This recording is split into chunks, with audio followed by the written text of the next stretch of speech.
So welcome again to this fifth PLEXUS intensive course. And this time we have Guillermo Badía from the University of Queensland, right, in Brisbane, Australia. And he's going to talk about many-valued logics and databases. Exactly. Right? Yeah, that's exactly So right. thank you very much, and the floor is yours. Thank you, Pablo. That's great. It's great to be here. Thank you everyone for attending, both online and in person. And today I'm going to be talking a little bit about how and why we can use many-value logic in some sense, right, in this area of databases. And for those of you, I suppose that many people know what many-value logic is, but for those of you who don't, in that, in the area of many-value logic, what we are interested in is basically considering situations or formalisms where instead of simply having two possibilities of truth value, right, 0 or 1, we have a plethora of them, right? They might not even be interpreted as truth values as such. Truth values is just sort of the traditional interpretation of these things. But more abstractly, you could think of a many-value logic as a way to annotate statements, right? Maybe you want to give statements some kind of information content, right? So in some sort of algebraic manner, right? So you want to have them express something other than merely true or false, right? Maybe you want the statement to have some kind of probability interpretation, for example, right? So maybe you want to say, oh, statement such and such is, has this degree of probability or degree confidence, right? That's another possibility.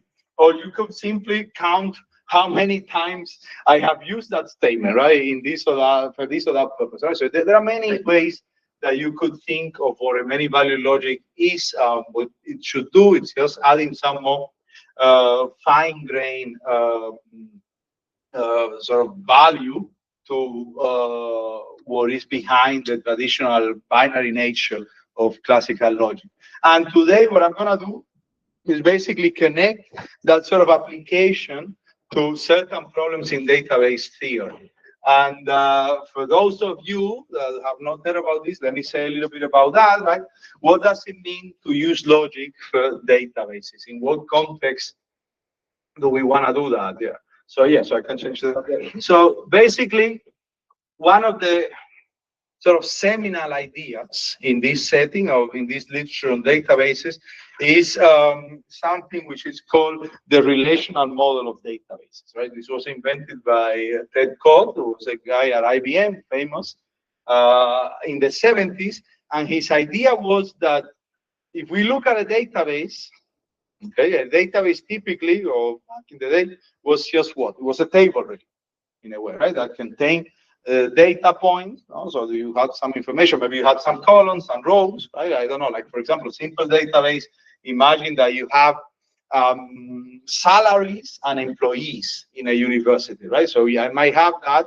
The University of Navarra has 2 employees here, right? Isaskun and Pablo, okay? And I have a column for name of employee, a column for salary, right?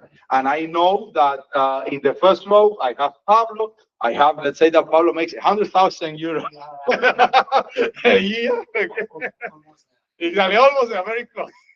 And imagine that in the second row, we have Isaskun, and let's say that Isaskun, she brings more value to the university than Pablo, so she makes 200,000.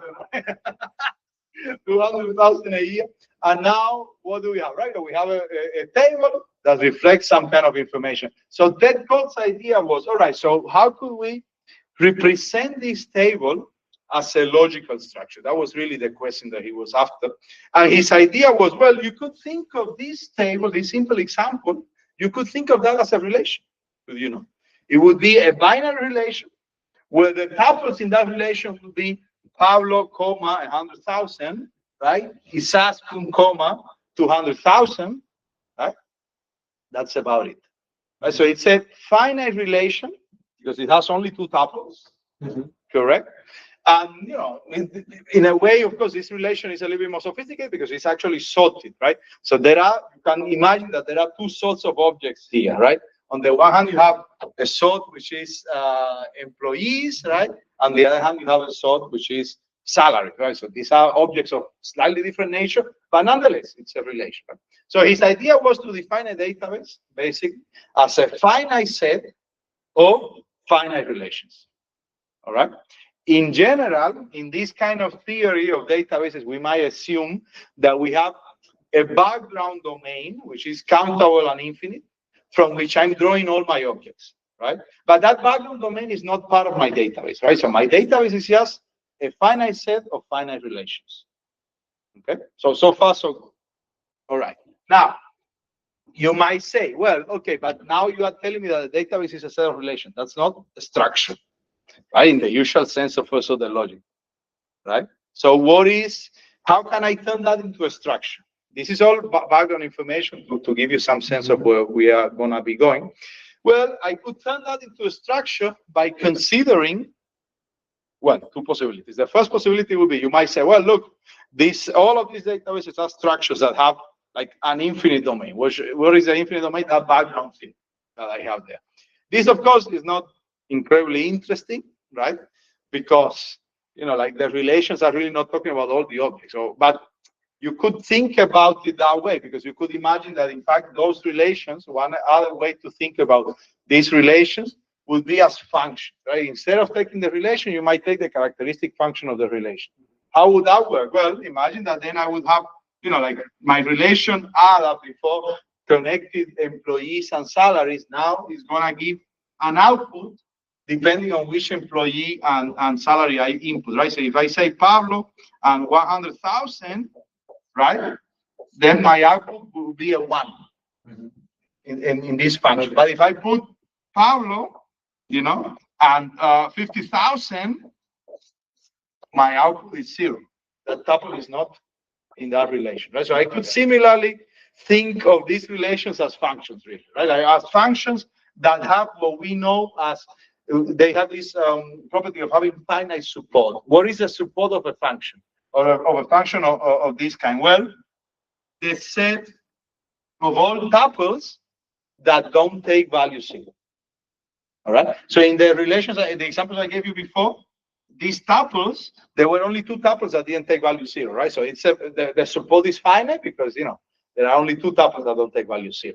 So generally speaking, then I could perhaps think of that domain as that countably infinite thing, but that's not super interesting. I might as well just think, all right, so if I am restricting myself to these functions with finite support or simple relations which are finite, why don't I take the natural notion of or the natural domain that about which things are being talking about in that context, right? So for example, in that example, I have 2 tuples. What are the objects that are actually mentioned and that are in the support of the relay or of the function, right? What are these subjects? Well, basically, I have 4.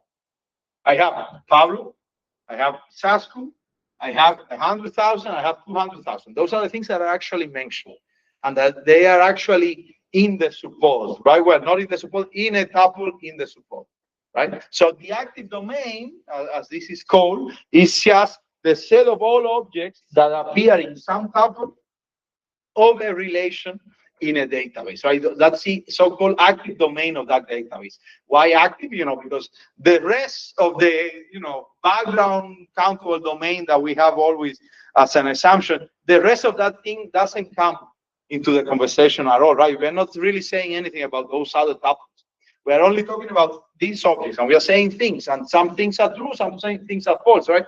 Again, if I restrict my attention to this example and just the objects in this active domain, if I would have written, what is the value for Pablo and 200,000?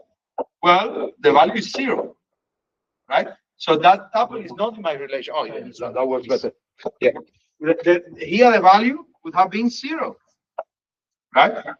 That tuple is definitely not in my relation. Correct? And I only using the objects from the active domain here. I have not talked about any other object, right? I didn't bring in 50,000 like I did before, right? That's a new object that is not in my active domain, that only has 4 things, right? So it makes sense to restrict yourself to the active domain. So this allows you, if you will, to think of databases as finite first-order structures, right? If you just take this natural domain that comes associated with the database, right? In the definition that code had, right?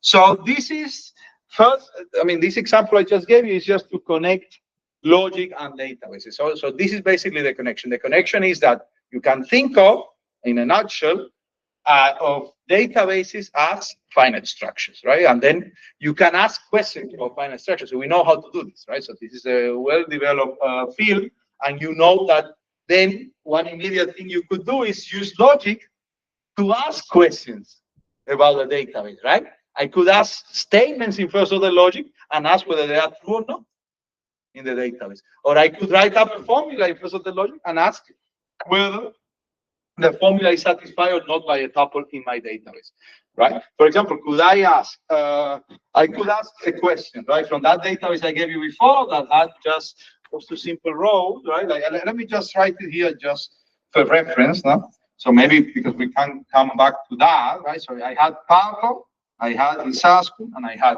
100,000, Pablo, and 200,000 for Isaskun, right? And this was salary column, yeah? And employee. Did I put them? I gave you a little rate, yeah? That's good. I did put okay, small raise, Paulo, small raise. Okay, so I have this situation. Fine. So what could I do? I could ask something simple thing. For example, I could ask, is there a okay? I could ask whether this formula is true. There is an X, okay, employee X, for example. Or let me just make it. But yeah. There is an X, let's say that this is a relation, right? So we are going to call this relation R, right? So now I introduce a signature to speak about this. This relation R relates this tuple, right? This element and this element, right? So it has two tuples. Okay, so is there an R, is there an X such that R X 200,000? Okay, that's a question right there. Right? Is that true? In this database, yes, there is. Isaskun makes 200,000. One small question. But if you are using only the active domain, then this becomes actually valid, right? Yeah. Well, in here, yes. In the structure, yeah, definitely. Yeah. So it's true. Yeah, it is certainly a true thing. You mean like if I'm only using? Okay, so I should clarify that. Yeah. So I'm not saying that I'm only using the active domain for all possible databases, only in this database. Okay. Right. For each database, there is an active domain. Right. So then basically you have variation. Right. So you have variation. It could be different objects. So this is not valid in the sense that this is not true in all databases. The answer to this question is not always true. In this one, it's true. It might be that, like I have a second database where I made Isaskun salary. Now I made it a mean. Okay, now I gave her the rate. So now this is false, right? Now this one is false. In this case, of course, this guy is no longer in the active domain, right? The 200,000. So that's a question that I'm asking about an object that is not there. But I could ask basically the question. Let me say. All right. So, for example, I could ask something more interesting. Okay. So, is this true? There is a y. There is a yeah. Okay. And x is different from y, and r x, like 100,000. Okay, and y 100,000. Right? Is that true? Right. So I'm saying, are there two different things? No, there is only one. Right. Now I asked a second question of my database, but notice how these questions look. Right. There is a pattern to all the questions I have asked so far. Right. So the pattern is, I have an existential quantification. I have a conjunction of atoms, and in this case, well, I have a negated equality, right? So that's really what this thing is about, the type of these lines. So just to put it in context, this is what we call a conjunctive query. Right? It's a conjunctive query. A query is just a question, right, in a database. A conjunctive query is a question that involves conjunction, possibly existential quantification, no universal quantification, right? Possibly existential quantification. And if the conjunctive query involves these equations, it just means that I allow negated equalities. And I could do it more interesting. And I could involve negations themselves, right? So I could say that such a node, Rx, and 100,000. This, if I involve this negation, I'm still in the realm of what is true here, right? Because indeed, there is something which doesn't take 100,000, right? I could replace that by, I could just delete this, okay? And I could, all right, yeah, that doesn't matter. These X and Y could be the same object. And now I say, okay, what about something that doesn't make 100,000? Yeah, there is someone in Saskun, namely, that doesn't make 100,000, right? But then I would have to also delete this one, so it's not contradictory, or not contradictory, it doesn't give me any kind of trouble. So now I would have that this is true, right? The answer to this query is true, correct? And this is a query, a conjunctive query with negated atoms, right? So you might say, okay, so this is kind of useful. These are sort of typical questions that we can ask from a database. They are very common questions, right? Many questions that you want to ask out of this form, right? Is there a tuple that satisfies this and that? And what we're going to do today is basically try to show you how this problem generalizes for applications where I want to know more information from the database beyond whether just a tuple is or not in a relation, right? I told you that I wanted to use, for example, the databases to many value logics or algebra, right? To annotate information, right? Pieces of information. What is the most basic thing that I could try to annotate? If I'm given a database like this, what is the most basic thing that I could try to annotate? Well, tuples, right? So each of these rows, I could try to annotate them somewhat to express some kind of information. For example, let's imagine something like this. Imagine that I have this database, okay? But of course, this is private information, right? It doesn't need, you don't want to necessarily have access to the information of every single worker. I mean, in some places this is the case, not in every place you have access to this kind of information. So you could perhaps annotate these tuples by a level of security, right? That you need in order to access this information. To give you an even further example, of course, you could do it, you could annotate it with probability. Oh, what is the probability that, Pablo makes this? That's a good question. But okay, but let's just do it with levels of security, right? So you might say that, okay, so maybe the information about this Saskun, because it's so much money, it's confidential, right? So she doesn't want to know that. She doesn't want us to know that she's a millionaire.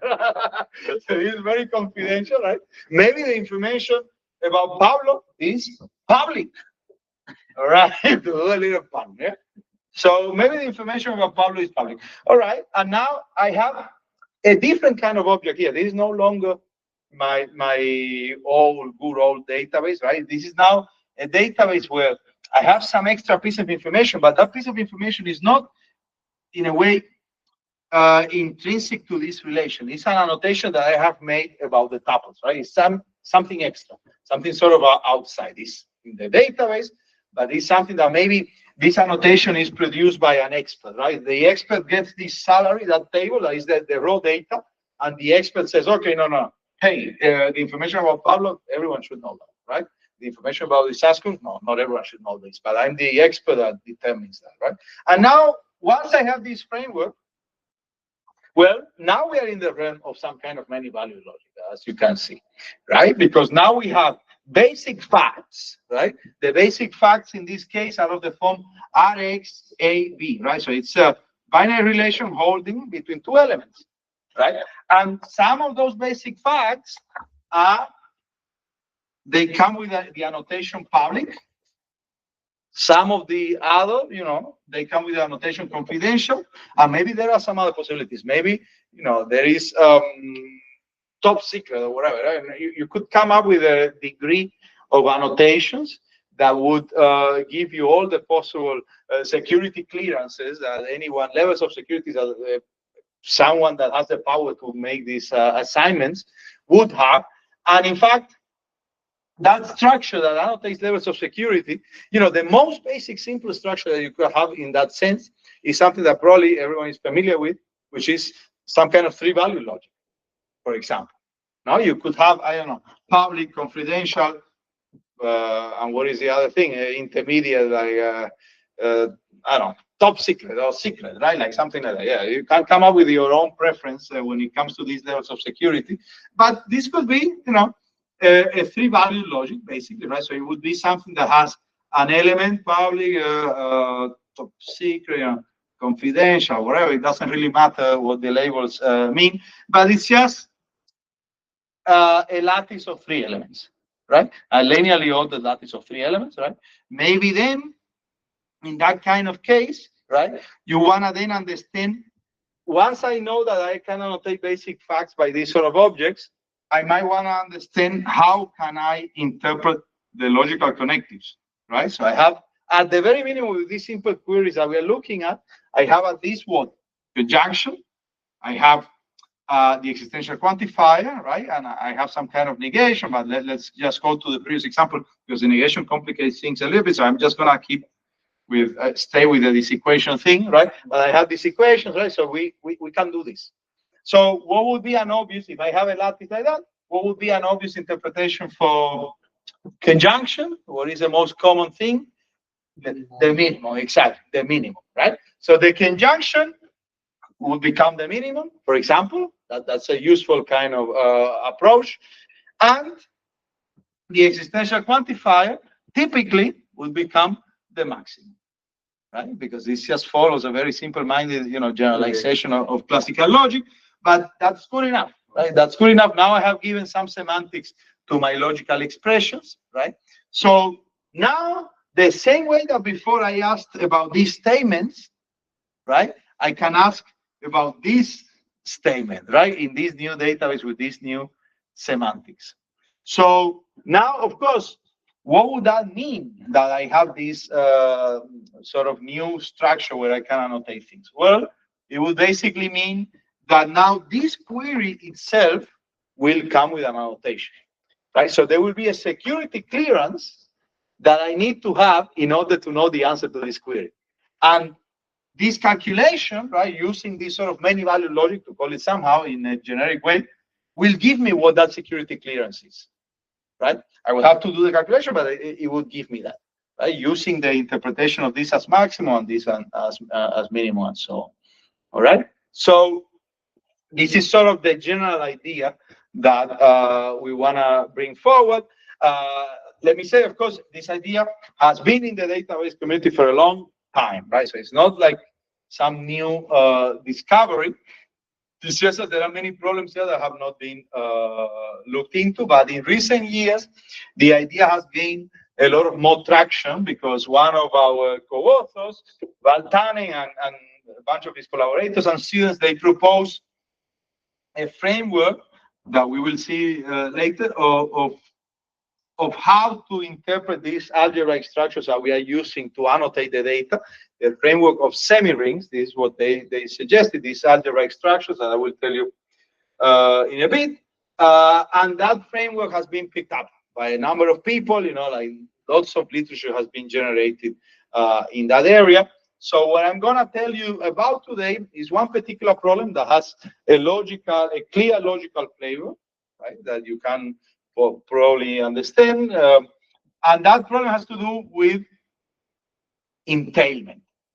Okay, so I think that this is appropriate for our context because it has to do with basically entailment in among finite models. That's really the idea. So I will tell you classically what this problem is. This is the so-called problem of containment. All right, and we have slides about this, but I want to just solidify the intuition a little bit. So given a bunch of databases, I could ask, if I have two queries, right, two formulas, let's have them be in this conjunctive query form, right? So it's just conjunctions and existential quantifications potentially, right? I can ask, is a query P something that entails a query Q over all possible databases? So what do I mean by that? What I mean is that every time I have a database and I find an answer is just an object that satisfies the query, right? So an object that satisfies a formula. Every time I have an object that satisfies a formula P, that same object must satisfy the formula Q. Okay. If there are no free variables, then that just means that in any database where P, P gets value true, right? So it's a positive answer to the query P, then Q has a positive answer. Okay, so it gets value true as well. So this is the problem of containment. That's what this problem is called, right? Containment of conjunctive queries, right? So why containment? Because what that is saying is that the answers to the first query are contained in the answers to the second one, right? Every answer to the first one is an answer to the second one, all right? So basically, one of the sort of classical theoretical problems in databases is about characterizing whether this problem is decidable or not, whether you can indeed find an answer to P being entailed by Q or not, in general, right? So in particular, in the case of conjunctive queries, notice, this is again just for background, in the case that I would allow any all first order formula here between P and Q, this problem is undecidable. This is a problem that basically the undecidability of this follows from a very old result by Boris Trachtenberg that says that the validities on finite structures, okay, in first order logic are not recursively enumerable. So what is not decidable? It's not decidable to check in general if I allow here formulas of any complexity, right? This entailment problem on overall finite models, you cannot, there is no algorithm that will always give you a decision procedure, right? So this doesn't exist. But that's for all first order formulas, right? You could ask a more restrictive version where you restrict syntactically the class of formulas that you want to look at. For example, you restrict yourself to these conjunctive queries, and then you ask the same question. Is that now decidable? Is that entailment problem now decidable, right?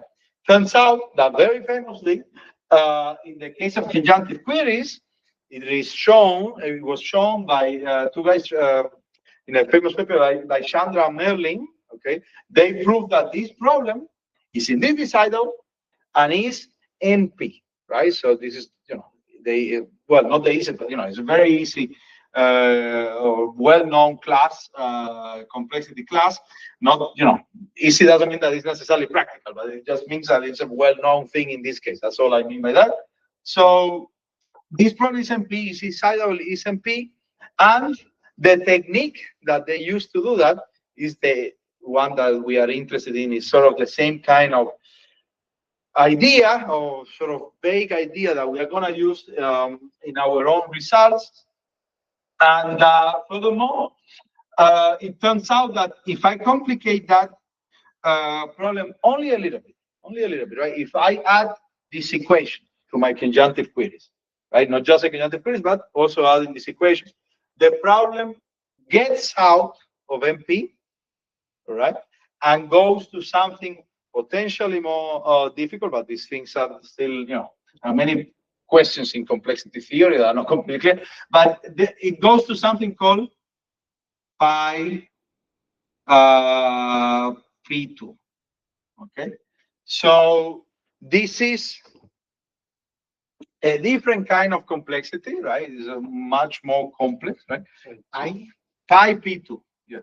Pi P2. Is that higher than Gödel's statement, or because no, yeah. You're, this is a little bit different from that, but yes, you are completely right that there is an analogy here, because getter is in the arithmetic thing. So this is also called this, not the arithmetic hierarchy, but this is called the polynomial hierarchy. Okay. And it's defined exactly like that, right? So it's a thing. So basically, what these kind of things mean is that you have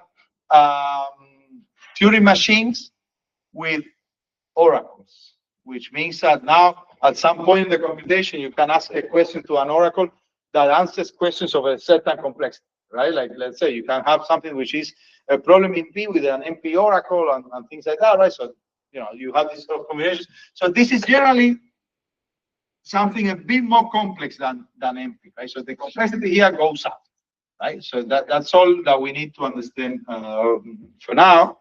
And what we are going to do today is basically look at this same problem, right, of containment. We're going to look at that, and we are going to look at it over a bunch of these sort of, let's call them many value logics, right? So annotated by some. Yeah. Just to be sure. So what was proved to be MP complete was conjunctive queries for classical logic. With equations, not with. No, without the equation. Well, with equations, you could say that with equations, because with equations, it becomes just a conjunctive query. Like every time you have an equation, you can eliminate these equations. Then the complexity goes up, exactly. But that's a good point, because every time you have an equation, in principle, you can just get rid of it. Why? Because imagine that you have an equation. You have like now you have x equals y. Right? And I didn't add anything, right? So x equals y. What could I do? Well, I could take the equivalent formula where I have replaced, every time I saw the y, I replace it by an x and just got rid of the equation altogether, right? That's logically equivalent to the original thing. So, but you are right, yeah. So if you have just equations, sure, that's gonna be MP, yeah, MP complete, exactly. Good. Now your trick is not just in classical logic. Exactly. So the hierarchy, the polynomial hierarchy, exactly. Of conjunctive queries with several values. Exactly. So now we are gonna do two things. We are gonna change the underlying set of annotations or logic, if you will, right? So we are gonna change that. We're gonna do something more general than just the Boolean case or the classical logic case, and then we're going to try to see, all right, so how difficult is this problem now that I have changed this, right? That I'm in a different context, in different logics. Turns out, I can already tell you in advance that for several semirings, for several of these logics are, annotated by where statements are annotated by semiring values, the complexity stays the same as in the classical case. Okay, that's an interesting, surprising thing. In other cases, no. It's nuts, but in several of them, it really stays the same. But that's when we have these equations, right? There are other questions that we have also results, but I don't have them in the slides. We might see them in the paper if you want, where you add, instead of these equations, just negations, right, to the atoms. And there, the complexity is going to be an interesting thing, right? Because it very much depends on what that negation is. What does it do? Because I should say, in this semantics, in this sort of many value case, when I have this equation, I should make this point from the get-go, right? Or an equation. The way that we are interpreting this in our framework is always as the usual equation or this equation. So what do I mean? X equals y takes value 1 if and only if these guys are identical, right? And it takes value 0, if they are different. So basically, this predicate of equality is not something that is going to be many values. It's completely binary, right? So it's either you are either equal or you are not, all right? And you go to 0 when you are not, you go to 1 when you are, right? So in all our cases, we are going to have that situation going on. So that also makes the thing more interesting or manageable, because it's not clear what would it mean. Oh, that would be great. It's not clear what would it mean for for something being identical to something else with some tag, right? So maybe this is something that one can study, but for most applications that you would want to do, you actually want to have this equation, this equation being an actual this equation, right? Because probably you want to talk about cardinalities in some way, right? You want to distinguish objects, right? You want to say something like that. And then if you allow this thing to have some other values, it's no longer clear how you can give that expressive power to the language, right? You do want, in a way, your language to be expressive, because you want to ask questions from the database, right? It's not just an exercise in abstraction, right? It's an exercise in actually trying to get something that does something for you. Good, okay. And I should also just mention, right, that this problem of containment really, it's an intermediary step, because what one would actually be interested in is really equivalence, right? In the database context, why do they care about this?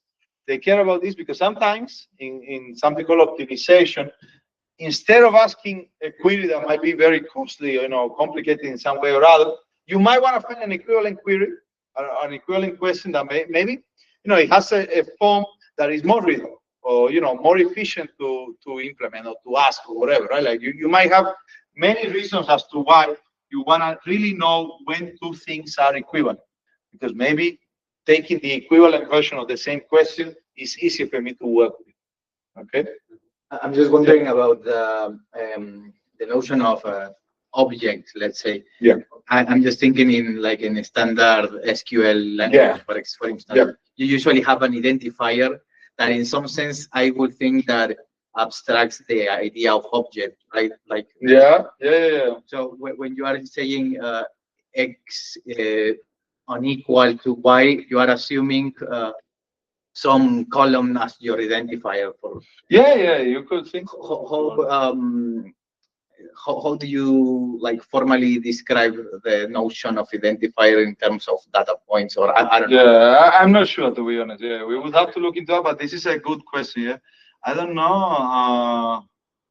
I don't know off the top of my head. Yeah, but that's a good question. Yeah, what would that mean?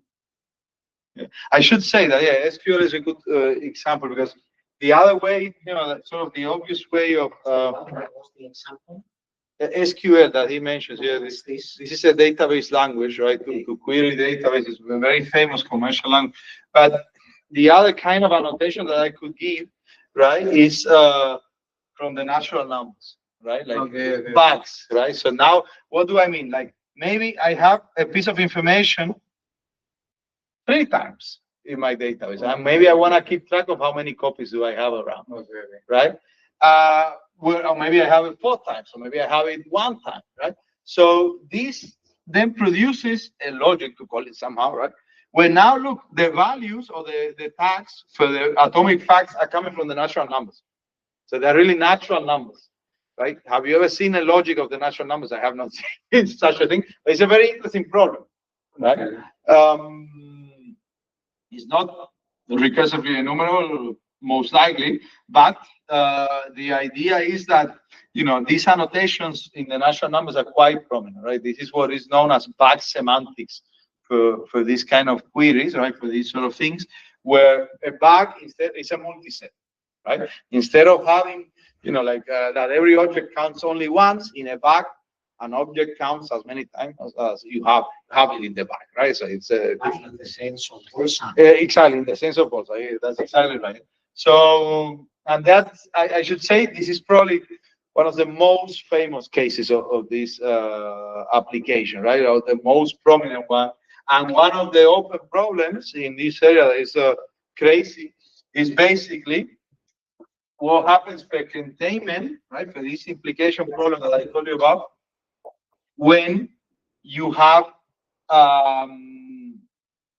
essentially this bug semantic thing, right? So when the statements are annotated by natural numbers, right? So what happens for containment there? Is that decidable or not? This is a big open problem in this area that people have worked on for a long period of time, and at some point something was claimed, an upper bound was claimed, and it turned out that the guys didn't have the proof. So okay. Yeah, they claim it in a conference paper, but then the proof was not what we found, right? Like, so it it's what it is. Yeah. So it's an open problem now that lots of people wanna try to solve. When was this? I think that paper would have been in the 90s or something. Okay. Or maybe the 90s or even the 80s. I don't remember exactly, but it was at a time that I don't know how refereeing worked, but, but you know, like it is, yeah, but of course, these are very famous, distinguished people that say this, but you know, it's normal. I think so. And they could not reconstruct the proof that they had in mind, and then the thing became an open problem, right? Like, because they could not reconstruct the proof. So it has become an open problem. Lots of people have looked into this and they have no idea, really. Interestingly enough, if you complicate things only a little bit, right? In that case of back semantics, you complicate things only a little bit more, and you allow not just these conjunctive queries, but what they call unions of conjunctive queries, which is just a disjunction of a bunch of them, a finite disjunction of conjunctive queries. So if I allow that, both sides, it turns out that in the case of back semantics, as I call the natural numbers, then this problem is undecidable. Containment is undecidable. That's a very, very famous result. By a guy that is the president of the Association for Computing Machinery now. I mean, it's a very distinguished guy, and that's a landmark result for this area. And because then that has led to people to wonder that maybe the problem with just the conjunctive queries must also be undecidable, but this is unclear, completely unclear, right? So it's a very challenging question. Sorry, what was the idea behind annotating statements with natural numbers? Yeah, this is just to keep track of how many times, for example, yeah, how many times does a tuple appear, right? Like you can think of various uses. I don't know, like for example, you could think, you know, a database where I want to say that, you know, like maybe I have information that for some reason, okay, so imagine that here I have an employee and here I have a location, okay, location, employee, location, okay, location, and maybe I have Pablo in San Sebastián, imagine. Okay. Yeah, okay. And I have Isaskun. Okay, so let's spice things up. In New York, Isaskun.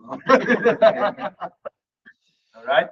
And now the question is, all right, so now I have employee and location, but I have not told you how many jobs do these people have. All right. So maybe I want to have, like, I want to say, okay, so Isaskun has 4 jobs in New York. I mean, the employees in that location, but you know, she's employed by 4 different places, okay? And now I have this tuple 4 times, for example, and I have Pablo here only doing 3 different jobs. You know, 3 different. No longer an academic at the University of Navarra, or maybe yes, maybe also. So okay, so this is how I could wanna potentially keep track of that, right? Well, how many times do I have that tuple appearing there for whatever reason? All right. So okay. So let me then go into what we are gonna be doing. Maybe I move to the next slide. And of course, obviously, you have seen that this is joint work with Carles, Gaia Petreni, who is a student in Siena. Probably very stupid question. No.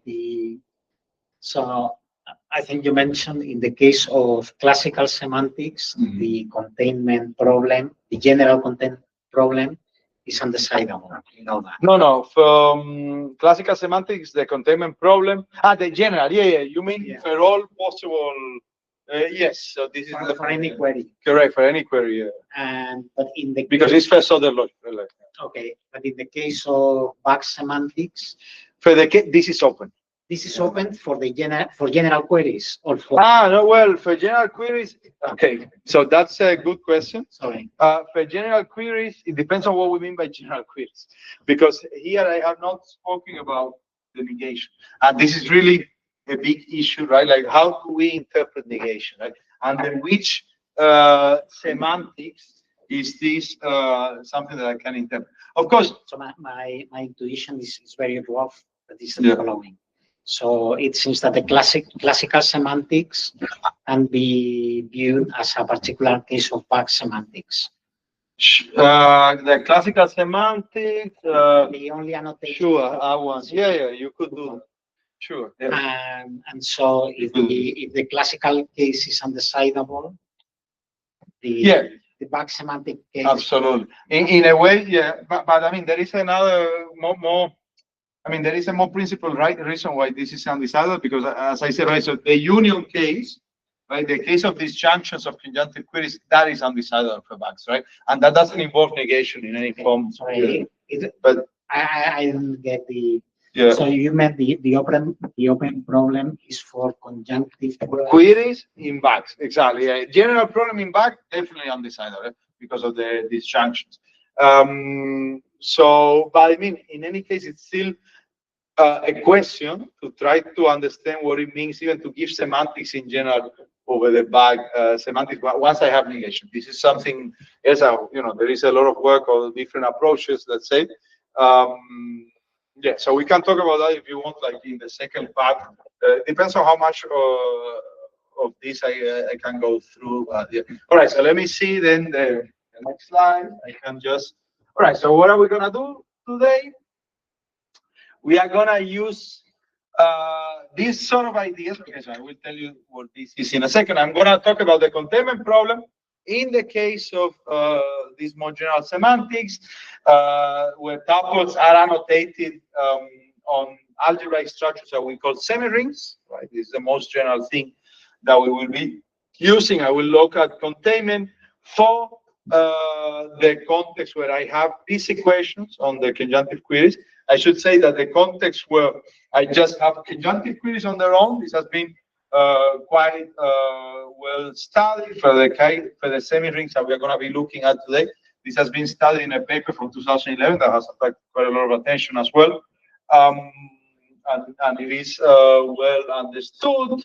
But of course, the general question is that even though this has been done, obviously there are many other semi-rings that we are not covering. So maybe, like there is a plethora of different problems that one could look into that would be of interest. But yeah, we are doing what we can. All right, so then that's what we're going to be looking. Also, I should say that one particular case of annotations that we are interested in is annotations used to track what we call provenance. Right? So maybe I should say a couple of words about this. What is provenance about? What is this sort of information? I have a database. What I want to know in this sort of provenance questions is basically which tuples contribute to a certain answer. All right. So I have, maybe I asked about an existential statement like I did in the example before. Right. The example before that I had is a table again. Pablo. Employee, it's asking, okay, salary, a certain number here, whatever, right? And then it's like a different number here, right? Okay. And the provenance could say, I don't know, if I had asked the question, all right, so is there an X that has, like as a salary, this, now I have not put the number, but you know what I mean. Okay, so is there an X that has a salary that what is the tuple? And we know that the answer is yes, right? Classically, right? But what is the tuple that contributed to this? How do I know that? Where did I get this answer from? Right? That's the sort of questions that we could ask in provenance. Like for example, I could annotate this. No, with a P, sorry. I could annotate this tuple with a tag. Let's call it, I don't know, T1. Okay, that's a tag. It's just some identifier of some form. All right, and I annotate this other tuple with another tag, some other identifier of some form. All right, and now I might want to ask, okay, so how did I get to this answer? Well, which tuple did I actually use? I used this one, right? So I want to get that the value of this thing gives me an explanation. as to why the answer to this was yes. This is a yes, right? So this is true, correct? This sentence is true. So I want, basically the idea with provenance is that my end up, the end value, if I do this algebraic process where I compute a value with this formula, the end value needs to be something that explains to me why the answer to that formula was yes or whatever it was, right? Or no, or whatever it was. Right? So it's an abstract process where basically I'm trying to extract some kind of explanation. Mm-hmm. And as you might have heard, right, this question of explanation is also one that people are interested in AI and things like that, right? So why is this the answer or not that one? So this is definitely connected to that, right? This question of provenance is connected to that problem of explaining things, right? So why was this the decision made by my AI model, right?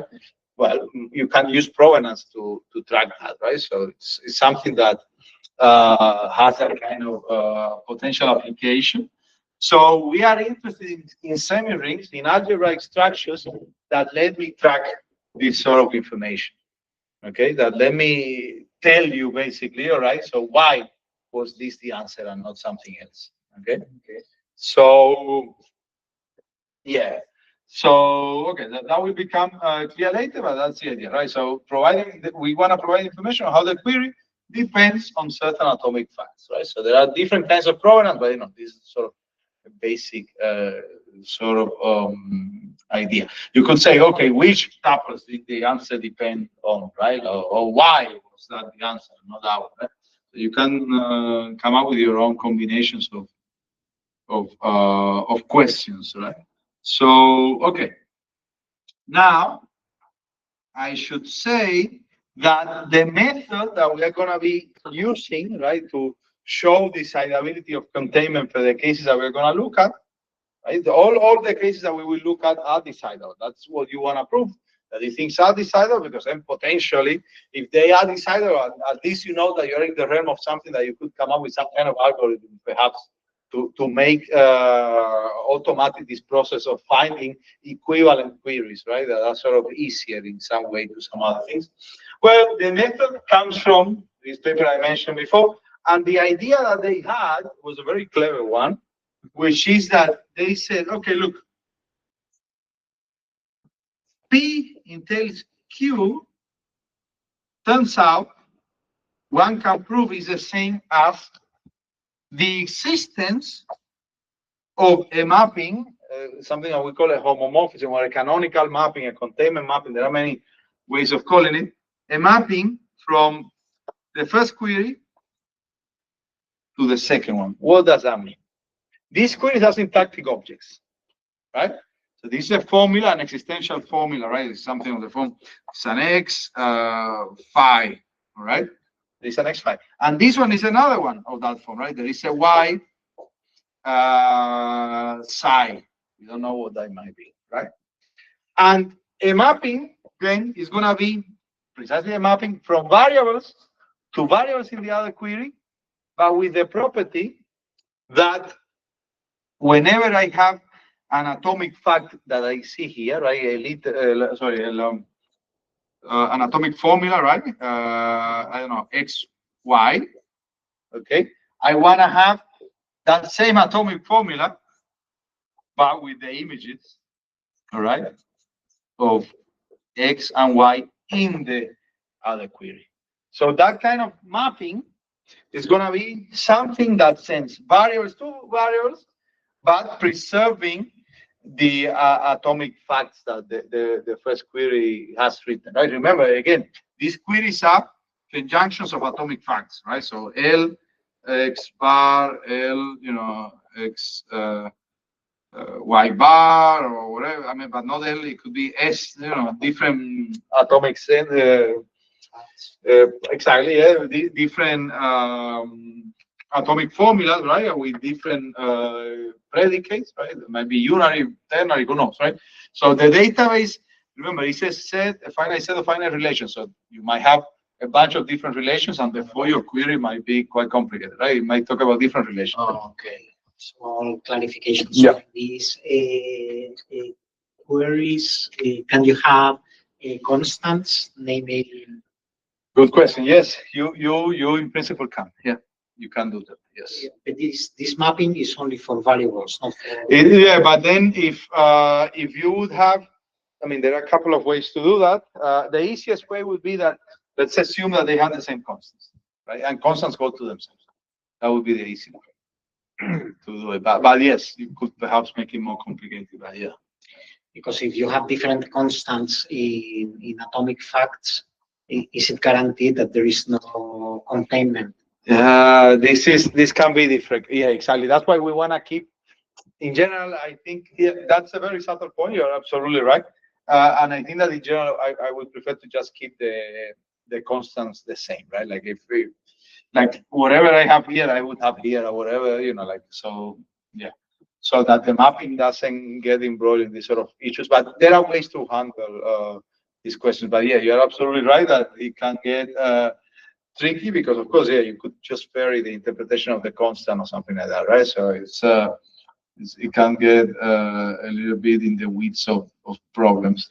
But yeah, essentially this is sort of the intuition, that you want a mapping that will go from here to there. And it was a very nice observation, right? That in fact, that this entailment thing is actually the same as the existence of a mapping between two syntactic objects, right? Imagine that. So this is what I find fascinating about this result. I find it very nice, which is that something completely semantic has been turned. It has a flavor like the completeness theorem or something, right? Like something completely semantic has become a pure matter of combinatorics, right? Of checking a completely syntactic question, right? Is this query? Is this thing over here, right? Like is this atom? If that atom is here, it's in the case that this atom is over here, right? Like this kind of thing. Just intuitively, because I have no idea about this, but I understand also that the decidability has to do with the fact that you have a finite number of atomic facts and exactly variables. So there is a finite combination of mappings that can give that you can check exactly. So you have, like the number of mappings here is not too crazy, and you just have to check, And it's in MP precisely because MP means that you can branch out and check for different problems simultaneously as long as the problems are polynomial in time. And if one of them works out, if there is one, right, you are done, right? And that's exactly what the MP problems do. They do this sort of branching, right? I have one question. Q and P are queries. Yeah, these are queries. Exactly. And both of them are pointing to the same active domain. So the active domain is in the, okay, so I should clarify that. That's a good point here. So when I say this, right, what I mean is that pick a database. Now that database has an active domain, right? Okay. So, and then tell me if when this query is doing the database, is this one also true? In the same. In the same, yeah. So these are not two different databases, right? So it's just like it's an entailment problem for all possible databases, right? But once I'm in a database, I stay there, right? I'm not gonna see outside of the database, right? Because again, these are very simple operations, like the logical vocabulary is not too difficult. Right? Okay. And about the explanation of the interpretation of this entailment, when you are talking about mapping, what is what is the mapping talking about? The mapping. Okay. So maybe we do. Okay. Let's see. Think. For example, I mean something trivial. I mean, it's not very exciting. All right. So imagine that I have okay, x, y. Right, and I say that, okay, Rx, X, okay, and R, Y, X, all right, and S, Y, Y. Okay, now, everything is binary, but that doesn't mean anything. All right, and then let's take another query.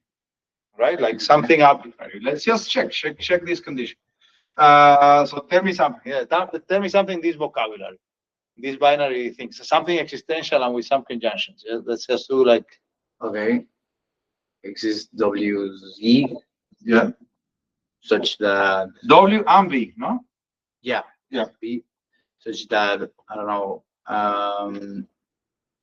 R VW V W.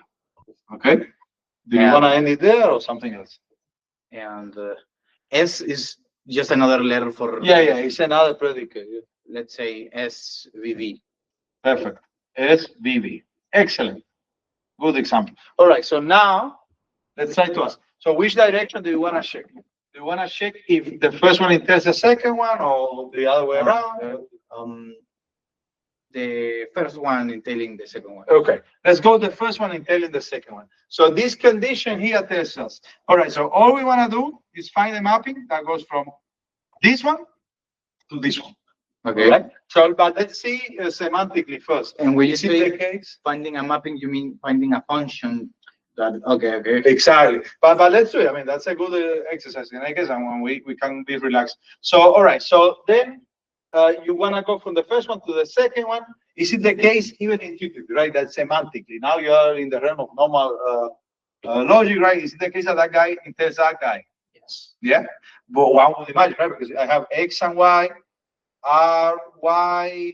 Okay, Y would be W, X would be V, right? Okay. And well, but I would really need this to be, I don't have SXX here, right? Okay. Not clear. Okay. Not clear, right? Like it's not clear that this entails this because this is telling me that, I have two objects. W is related to V.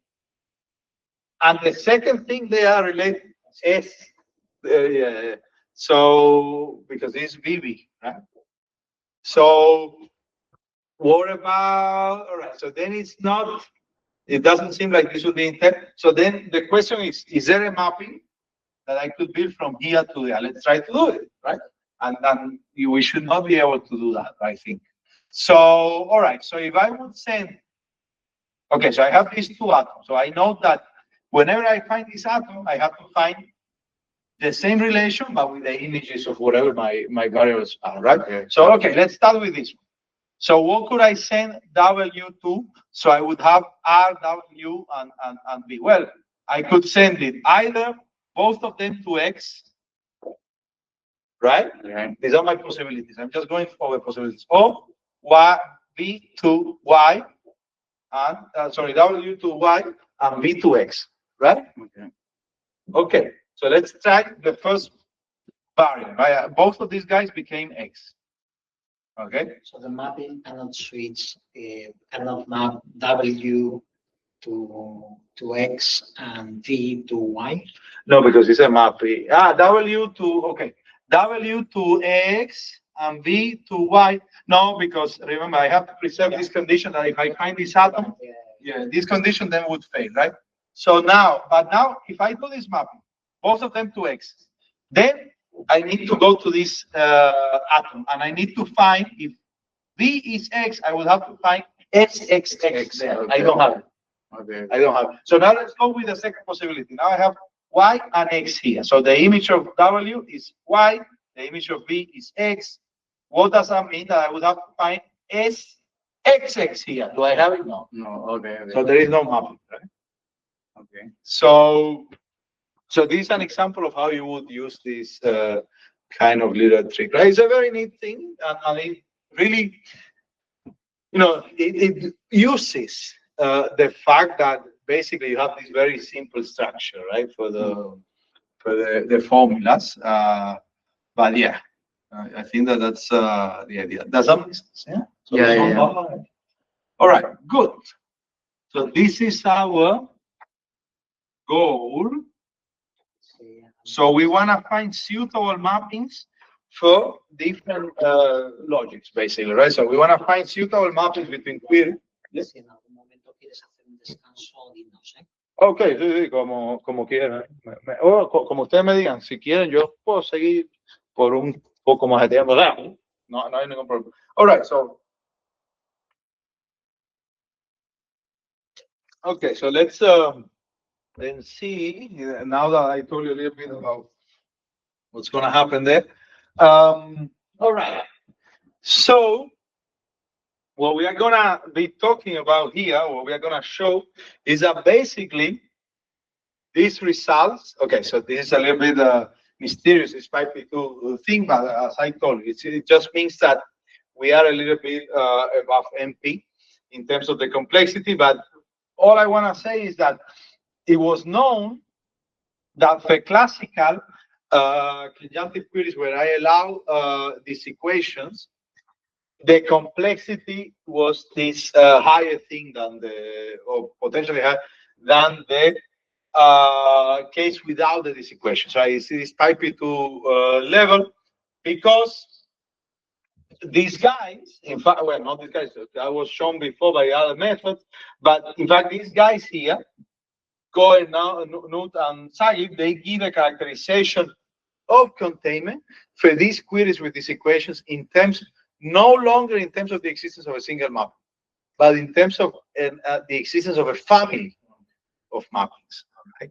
They have to do something a little bit more sophisticated that we will see in a second. Essentially, there is no longer enough for you to consider just one mapping. Okay, I don't have the examples for why that doesn't suffice here, but if we are interested, I can go to the paper and I can show you the examples. But in general, the idea is that with this equation business, just one mapping from one direction to the other is gonna be sufficient but not necessary. Okay, so of course, if I have a mapping that preserves everything, I think that that gives me indeed that I have containment, but not the other way around. One of these things. Okay, so but there is a condition that speaks instead of about the existence of a single mapping, it speaks about the existence of a family of mappings. What that means is that if I have a query P with these equations and a query Q with these equations, instead of saying that containment is the same as the existence of a mapping from Q to P, I say that containment is the same as the existence of a mapping from Q to every possible extension in some way of P, right? I do something to P. Well, basically, I go beyond what P tells me on its own, right? So P will be a formula. We are calling that going beyond an identification, which basically just means that if I had a formula, possibly with these equations, I don't know potentially what happens to all the other variables in my formula, right? I might want to know, I might have the case that some of the other variables are identified, but not all of them, right? So let's say, just to make it more concrete, I have, like 3 variables or something, okay? And I have a formula that says, look, turns out that X and Y are different. And R, XX, I don't know. Okay? All right, so I have some information. I know that X and Y are different, but what about X and Z? Or what about Y and Z? I don't know. I have no idea, right? So instead of just considering this query, okay, what I want to consider is every possible completion, as I would call it, of this query. What does that mean? Every possible way in which I can determine what are the equality relations that hold between these variables. For example, I might say, well, look, it turns out that X is identical to Z. All right? And of course, I don't need to add every single piece of information because sometimes the things just follow logically, right? From the body, from this matrix, right? Of the query. We call this the body of the query, the matrix. So if I have that, well, now I know what. If I add this to my conjunction, now I have a completion because why? Now I know that X is identical to Z. I know then that Z is different from Y. I know that Z, okay, yeah, that's basically all I need to know, right? Like Z different from Y, and yeah, why people say and so on. Yeah, so that basically has told me everything I needed to know about these variables, right?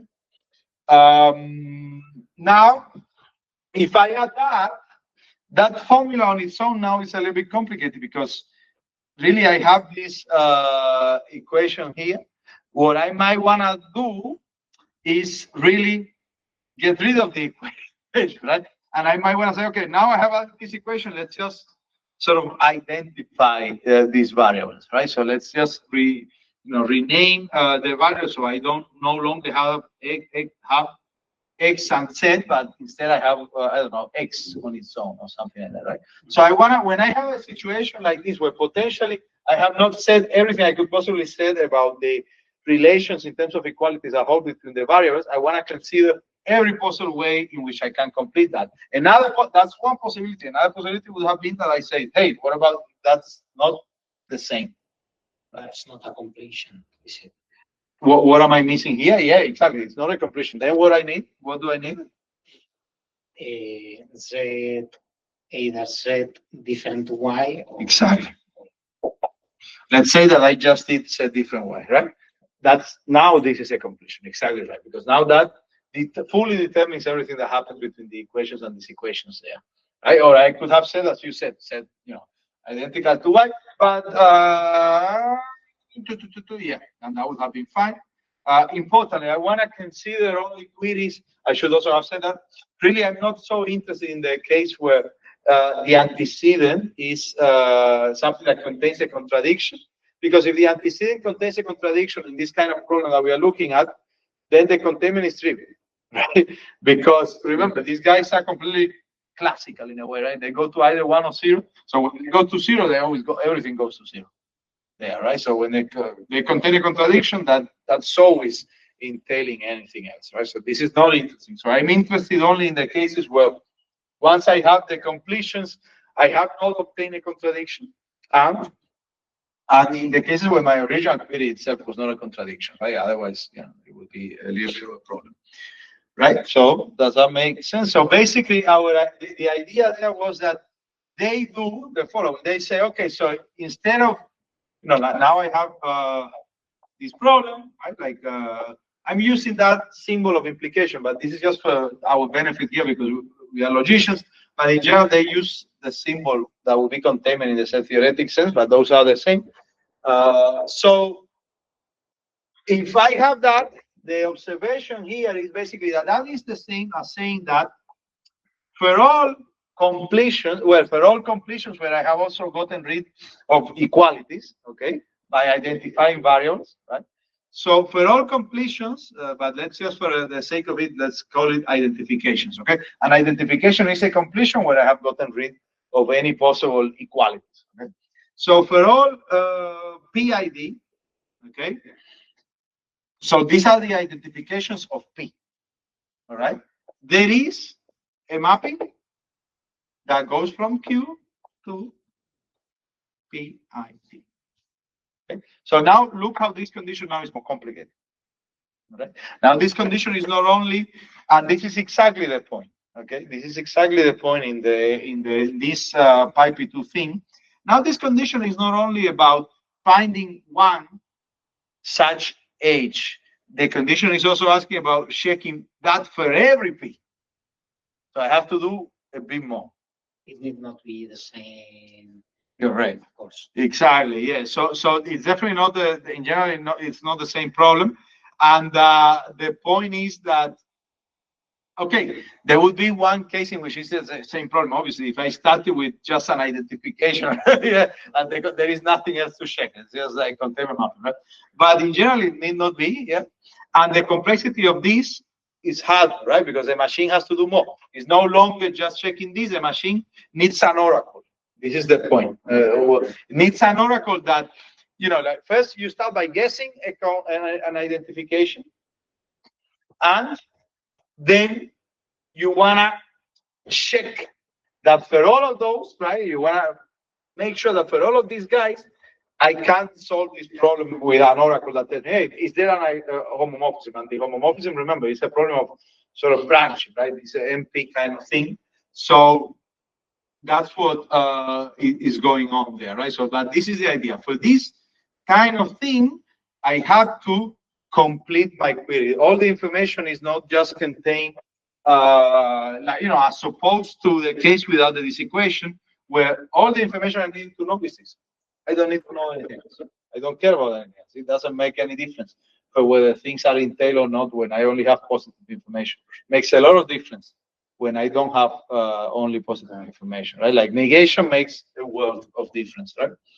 Right, and then these are basically the results that we have here. That like we have the complexity for a bunch of cases of different semirings or different logics. To put it somehow, interestingly enough, when I have the case of bags, right, of the natural numbers as a set of annotations, this problem is undecidable.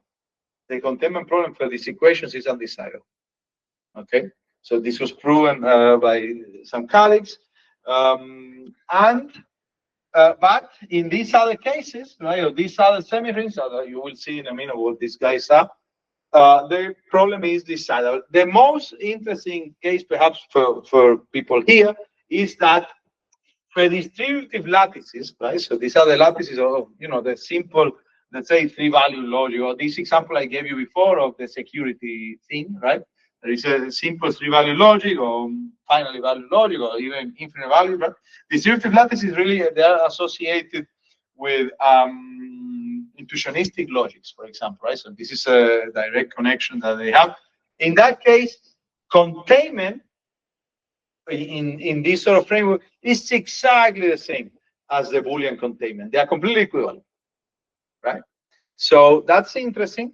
Perhaps in a way, intuitively, it's not so crazy. Why? Because remember that this doesn't involve negation yet. Only negation for this is equation things, right? So since it doesn't involve negation, you might think, well, okay, so in intuitionistic logic and classical logic, once I drop the intuitionistic negation, maybe I get things that are quite close, right? In terms of the things that are valid or not, right? The entailments. And maybe that's in a way what is behind this, but it's still quite interesting that it's exactly the same characterization in terms of these mappings, right? It's exactly identical. Now, for the other semi-rings or for the other logics, really our key technique is that you want to change what this mapping, this H is. You want to modify it enough that you get containment, not just for the Boolean case, right? You want to get it now for something more complicated. And in general, I should say that as you would expect, right? So the strongest case is the Boolean, right? The Boolean is the one that has the most containments, right? All our other cases are such that these homomorphism relations, these canonical mappings or containment mapping relations, they are like the Boolean ones, but with extra conditions. Which means, obviously, that when I find something that is a containment or an implication in any of these logics, it's going to be an implication in the Boolean case, right? In the classical logic case, but obviously not vice versa. Right? Lots of implications in the other direction are going to simply fail, right? So that's interesting because you have here, in a way, like now I have not thought about this problem, but I'm just dropping that out there for the benefit of the current audience. But there might be things that have to do with indeed the material nature of the implication in the classical case, right? That is going to give you these entailments now that we are going to lose. So in a way, the simplest containment mappings, the ones that just preserve the atoms in that way that I told you, that's really capturing material implication in a way, right? For these things. The more complicated containment mappings is capturing more sophisticated notions of implication, right? That demand more. They want you to do more, right? Distributive lattices, okay? The entailment in distributive lattices turns out to be exactly the same as in the classical case, right? So when you don't speak about negations and you don't speak about implication, in the case of intuitionistic logic, basically you have the same kinds of entailments as in classical logic, right? And that's also intuitively something that is behind also these results that we have here.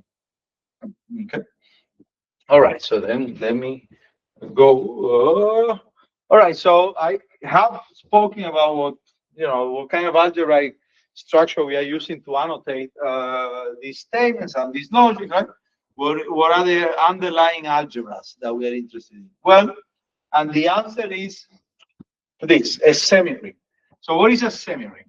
Okay, so this is an algebra where we have two binary operators and we have two constants. Okay, this we call addition, but you should not think that this is literally addition. In some cases, it is. In the case of the natural numbers, it is literally addition, right? In other cases, it's something completely different. We have multiplication, we have 0, and we have 1. Okay. So the intuition is we want a semiring to be some object that has some kind of similarity with the natural numbers, right? And the similarity might be very, very vague, right? So it's a generalization. But So what are the K is any set? Any set, yeah, sorry, yeah. K is a set. Any non-empty, I suppose. Any non-empty set, yeah, exactly. So you need not. So K did not have a particular size or. No, nothing. Yeah, it can be anything. Yeah. So we are going to have all sorts of examples of this. Then we want this guy to be commutative. Mm-hmm. What does that mono mean? It means that well, this is associative, right? The plus is associative. It means that once I add something to 0, I get whatever I had back, right? Okay. 0 is an annihilator or whatever. And also, I mean, these things, like A plus B is the same as B plus A. All right. Now, this guy doesn't have the commutative, but everything else is the same, right? So now when I multiply by 1, I get back whatever I had originally, and and it's associative. And then we have that this guy distributes over plus. All right. So we also have this. Now we have that also 0 is absorbing. This is important, right? That when x multiplies by 0, that's the same as 0 multiplies by x, which is just 0. Then k is commutative. All right. We are going to say that if the multiplication is commutative. And here you have some examples. I mean, the natural numbers is an easy example. The Boolean case is an easy example.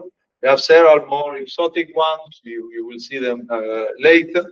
But for us, not so important at the moment. Distributive lattices is another prominent example that we do use, of course. Yeah, so you have seen many of these things before. Any kind of lattice is going to be an example of this stuff. And therefore, pretty much anything that we use in the typical many-value logic is actually an example of this. All right. So now here are more exotic examples that you would not have seen, right? So these are semi-rings for this question of provenance that I was telling you before, right? Of annotating tuples, and getting some kind of information. What is this? First, the semi-ring of polynomials over n, okay? So what that means is that it's a sum of products, okay, of elements from this set X, okay? This is really what that is, right? And this is, I don't know, like I, some I, it's a finite product. And this is I don't know, like a J in some L, I don't know, whatever. So it's a sum of products. That's really what it is, okay? So that's a polynomial.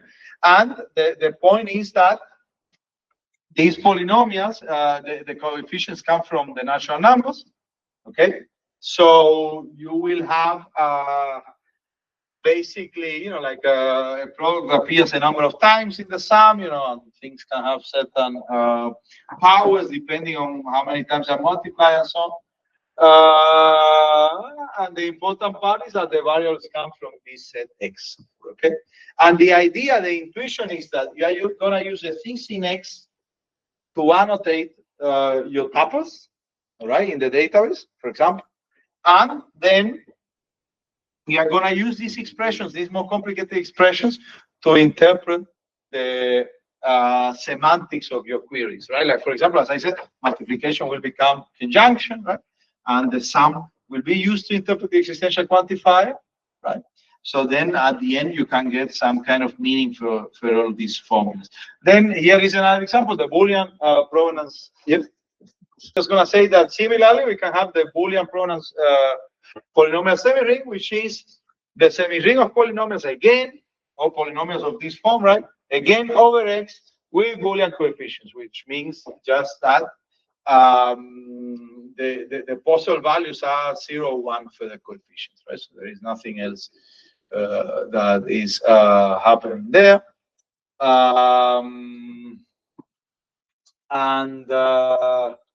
Yeah, so things don't appear with repetitions, and yeah, so then maybe here we take a break, right? And we continue.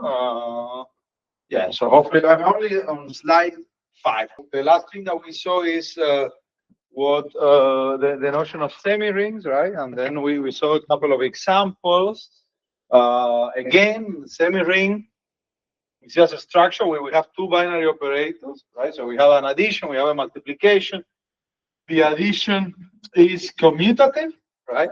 But furthermore, we have the property that x plus 0 is the same as x, right? So that's a monoid. The multiplication is just a monoid, not commutative, right? So that just means that x times 1 equals x, right? Multiplication distributes over addition, which just means that, you know, when I multiply this here, I can put it inside, right? This is like, you know, the distributivity laws in logic, right? Like, I don't know. This is, if this is a conjunction, that's a disjunction, right? So this is something that is quite clear. And same for the other direction, right? Left distributive, right distributive, and so on. What about the 0? Okay, the 0 has this property of being absorbing, okay, which just means that when I multiply 0, it doesn't matter in which order, I get 0 back. Okay, that's pretty much it. Now I say that the semiring is commutative if the multiplication itself is commutative. Right? That's what I will say. So remember, the multiplication was not commutative originally; it was only a monoid. And then easy examples, right? Two-element Boolean algebra. I have, you know, 0 and 1. It's a lattice. This thing is the top of the lattice. This thing is the bottom. The operations are min and max, right? Like, I mean, this guy, the multiplication is min, right? And the addition is max. So that means that when I add two things, I just take the maximum, right? The biggest thing. Other examples are, you know, I gave you that example before of a 3-element lattice, right? Like from 3-value logic, right? I could have like 1, 1/2, right? And 0, for example. And I could have this 3-value Gödel logic. This is known as, right? And then I keep, again, the same operations as in the Boolean case, min and max, but now I have a middle element, right? And I could use that in that context of the security, so-called security semiring. I could label these things as some kind of security labels, right? Like, yeah, I don't know. The top could be top secret or something, confidential, and the bottom is public. I don't know, like whatever. You can choose your labels. So that's an example as well of a distributive, well, a bounded distributive lattice, right? Because I have a top and I have a bottom, I have a minimum element and a maximum, right? I have some things in the middle. I have distributivity, right? So, and you know, I have a lattice because, you know, like for every 2 elements, there is a mean, which is one of the 2, and similarly there is a max, right? So, okay. Now the other semi-rings, I told you about, they were more abstract, right? But they still have these sort of properties. It doesn't matter so much how that goes, but you can trust me that they do have these properties, right? That they are semi-rings, right? This multiplication behaves the way it should, and so on. And here, okay, so here we have another example of that kind of semiring. Again, perhaps we don't need to focus so much on that, but I can, the idea is just that I can take this semiring of polynomials, this abstract thing, where the objects of the semiring are polynomials, okay? And I can consider equivalence classes between these polynomials. For example, I can say that, oh, two polynomials are all the same up to dropping exponents in the polynomial. For example, that's some kind of equivalence class between polynomials, right? Like that's reflexive, symmetric, and whatever. And I could just then take sort of a quotient of this semiring of polynomials, right, by some equivalence relation, and then I have a new semiring of polynomials that can be used for some other purposes. So these are just examples that have shown up in the literature for different applications, and we just want to cover them. But the general intuition is just that really the objects of the semiring, we want them to be polynomials, okay, of some way, in some way or other. It doesn't really matter so much. In some other example of this Y thing, right, something else that has appeared in the literature to track this kind of information. This is another example. For example, I mean, this case is semi-ring. It's called lineage, and it's supposed to track again the origin or the lineage of the information, right? Where did the information come from which tuple, right? You can see here how is it defined. Well, you take all the finite subsets of a set of variable x, whatever, you know, this set, you know, something infinite. You have all the finite subsets of that plus some other element. Okay, that this element is gonna be basically what this element is gonna be the zero, okay, of the semiring, and in this kind of setting, essentially, then we say that, you know, for this element, we want it to be multiplied by any other element, s, from the semiring. We want to get back to this element. We want it to be such that when I add it, right, we want it to become the zero, basically, right? This is really what we want. And then when I have union, sorry, when I have sum and multiplication, I wanted them to be interpreted by union. Remember, these elements are typically finite sets, right? Except in the case that they are these bottom things, right? So whenever these two guys are not, and neither of them is bottom, I want this multiplication and the addition to just become union. Right? That's all I want. And yeah, and then I want one to be the empty set in this case. Why? Let's think about it for a second. Because remember, the multiplication and the addition are union. So one of the properties of one is that x times 1 is to give me x. So what could possibly do that? Well, the empty set. Right? So that's just to clarify that sometimes what the one could be is not necessarily what you intuitively might think, because you might think, oh, well, but the empty set, it's more like a zero, not in this context, right? It's not what the one is doing. The one is not any kind of top or anything like that. All right. So, all right. And then here there is some other example of so-called absorptive semirings, which are, sorry, absorptive polynomials, which are basically a semiring is absorptive if it satisfies this law, right? A plus A and B equals A. Do you think like, is that true classically, right? A or A and B if and only if A. Is that true classically? What do you think? You think that? Okay, let's think about it, right? So if this is true, like either A is true or A and B is true. Therefore, A is true in either case, right?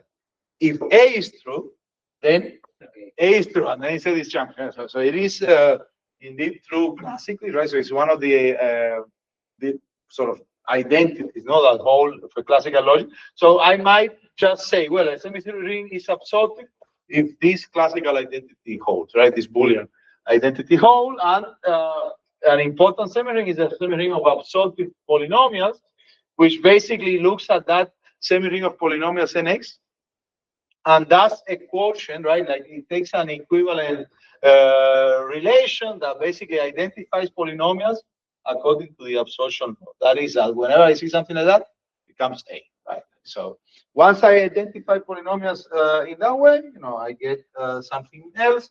So this is just some graphic representation where basically you have these semi-rings of provenance of polynomials and the relations that that hold between them. Like the most basic one is that semi-ring NX that of the polynomials over the natural numbers. And if I do various things, right, I drop coefficients and I add idempotence, I get this BX, I drop exponents, and then I get this thing. I do several combinations of things and I get various things. This is just sort of an intuition. And then I can start with some definitions that I have already in some way given you, but not directly. So now remember that we had a countable domain of objects that was in the background, right? So now what could I possibly mean by a database? Remember, when I told you classically a database is a finite set of finite relations, right? But now, instead of relations, I'm going to have what I call K relations. What is a K relation? It's just a function from some relevant Cartesian product of the domain into my semi-ring K, right? Remember that another way of looking at the relations in the Boolean case was to look at the characteristic function that was sending 0 or 1 to different tuples according to whether they were in the relation or not. Here it's just the same. The only thing is that we want to demand that the support, remember, the set of tuples that don't take value 0, that's the support of a function. The support needs to be finite, perhaps to call something a K relation, right? So once I have this, that I have finite support, I'm talking about a K relation, and therefore a finite collection of K relations is a K database. Okay, and here we have some examples. I already gave you some before. Right, yes. So for example, I mean, here is a Boolean relation, James Bond in Brisbane. This is true. It's a tuple that is in the relation. James Bond in Tokyo, not true, right? Ethan Hunt in Fukuoka, a different city in Japan, that's true. Okay, so that's one way to do it. But then I could do, instead of a B relation, a Boolean relation, an N relation, a bag. Okay, so what is that? Well, it's telling me that the tuple James Bond in Brisbane appears 5 times. Maybe that represents the number of times James Bond has been to Brisbane, right? Maybe that's the information I'm tracking. Maybe, and this one appears 0 times. So maybe he has never been in Tokyo. However, Ethan Hunt, he has been in Fukuoka 3 times, right? So that's perfectly fine. All right. So once I have a K relation, I'm gonna say that the value of that relation for a given tuple, that's the annotation of the tuple in the relation. Okay? That's what I'm gonna call the annotation of the tuple. Now, a K database or a K instance, sometimes databases are also called instances. Okay, it's just then basically, okay, so this is too formalistic. So perhaps you just think about it as a finite set of K relations. That's all that we need to think about. But of course, strictly speaking, it's really a kind of interpretation, no? Because you have to say, hey, here is a predicate for my signature, right? Or for my what is called a database schema. A signature in this literature is called a database schema, and you have to assign to each database schema an interpretation, right? Like a relation that corresponds to it. So really, technically speaking, that's what a database also is, right? It's an interpretation of predicates as relations, but absent a domain, right? So that's really, a database is basically first order structure, finite first order structure minus a domain. But then there is a natural domain, which was the active one that I told you about. Now, basically, if I have A, B, N, a K instance, and S a predicate, then we mainly know S of A, as in classical standard logic, as the value of that predicate, the relation that corresponds to that predicate in the instance. No? Yeah, here you have a couple of other examples. So then a conjunctive query, and this is the notation that is used in this literature. It comes from logic programming, right? So it's an expression of this form where you have some atoms, okay, some variables, and there are some distinguished variables here, which they must appear here, okay? But not all of the variables here appear here necessarily, right? And the ones that don't appear, we are going to take to be existentially quantified. And this expression here is just a conjunction. It's just a way, this is the way that they write this, okay? And this thing is called the body of the query. Or we will call that the quantifier free matrix of the formula, right? In logic, it would just be the quantifier free matrix of the formula, and the existential quantifiers will be over there. Okay, sometimes notice, of course, the body might contain an atom with repetitions. That's perfectly fine. This is allowed. And of course, in classical logic, it makes no difference if you have a repetition of atoms. But in this sort of semantics, you can already, you know, probably infer that it's going to make a difference, right? It's not the same to have an atom one time as to have it two times, right?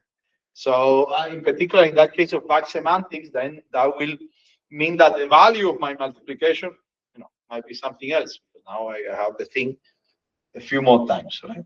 So good. So then, tuples of variables. Okay. So then the semantics, right? This is the most important part. So once I have an expression of that form, my conjunctive query with equations or these equations or whatnot, but basically a conjunctive query with at this point only conjunctions and atoms. No these equations yet. The result, the semantics of that query on a given K instance or a K database, right, is just going to be given by a sum that I'm going to use to describe the existential quantification. What sum is this? This is the sum where I take the free variables in my query and I give them a tuple T as a value, but the other variables, okay, they take different values, right? So the value of U is fixed by T, okay, but the other variables, the one that are existentially quantified, this will vary. So I have to sum over all these possible assignments of values in the active domain to my bound variables, right? I have to sum over all those possible assignments the products, all right, of the result of that assignment on the atoms. Okay, so this is exactly as in first order logic. If you want to think about it, in first order logic, what do you do? What do you do? You take the variables that are bound. You consider different assignments of values there. Okay, and you tell me, well, when is an existential quantifier? Exactly when one of those assignments gives you value 1 to the formula after the existential quantifier. Remember, it's first order logic, so we are in the Boolean setting. We have basically this lattice of 2 elements, and the operations are maximum and minimum of the operations of the semiring, maximum and minimum. So when I take that one of those assignments is 1, right? That means that the maximum, right? The existential quantifier was 1, right? So, but here, then that's the sum. That's what the sum is doing. The sum is just, in the case of Boolean logic, this sum is a maximum. Okay, and this guy is a min, it's a minimum, right? Because that's a conjunction. So here, conjunction, here, big disjunction, in a way, right? You could think about it intuitively as a big disjunction, all right? So we have done exactly, this is completely just the same definition as in classical logic, except that I have replaced the max here, I have turned it into an abstract sum and the mean into a product. That's it. Everything else is identical. So, all right. So that's the semantics. Given that, I should also say one important element of this whole business is that we are interested in semirings that have something that we call a natural order. Why do we want a natural order? Because before I was talking to you about entailment. Entailment only makes sense when somehow I have a natural order, right? Think about what entailment is in classical logic, right? It's telling you, well, if P is 1, then Q is 1, right? But now, that's because it's classical logic. So 1 and 0 are the only 2 possible elements. So that's really telling you that the value of P is at most the value of Q, right? It's telling me that, hey, if P will take value 1, then Q has to be at least that value. And the only possibility is another one, because obviously it's just two elements, right? But if P takes value 0, then Q could be either 0 or 1, right? That's fine. Yeah. So entailment classically is exactly this. So what we need in order to reproduce this notion of entailment is to have semirings where in fact I have some kind of order.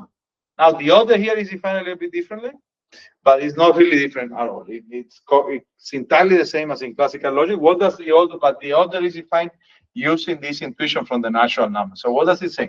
A is at most B if and only if there is a C such that when I add it to A, I get B. Right? Intuitively, you think about natural numbers. That's exactly the definition of the order, right? And if you would want to do it in the case of the Boolean semiring, here this would be mean. The only two possible values are 0 or 1. Sorry, this would be max. Only two possible values are 0 or 1. So what does it mean that A is at most B? Well, it means that there is something such that A plus that something, the maximum of those two things is B. Right? Remember, the only two possibilities are 0 or 1. So, there are no three things. So two of these guys are, the same thing. Right? So, okay. So the semirings where this order is a partial order, because we have entailment. So at the very minimum, we are not non-transitive here, right? At the very minimum, you would imagine that you want to consider things where you have some kind of transitivity of entailment, reflexivity, right? You want these sort of minimal properties, okay? And that's what this order is giving. This order is telling me, look, if the value of my query is this, then it's, the value of my query being this is at most that thing, right? Whatever this A is a value for a query, right? You can interpret it like that, right? And this be the value of a second one, all right? So, okay, so we are interested in these semirings that have this natural notion of order. There are, various such things. And then finally, entailment, or like containment, as it's called in the database literature. What does that mean?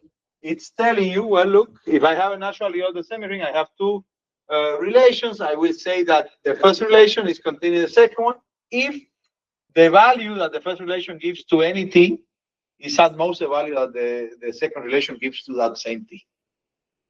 I need to define this intermediate step because that's the only way I can define general containment. Because remember, these conjunctive queries that I'm interested in, they are existential quantifications of conjunctions, right?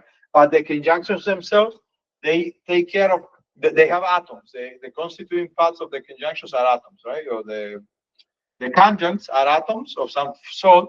So I have to define this notion initially for the atoms.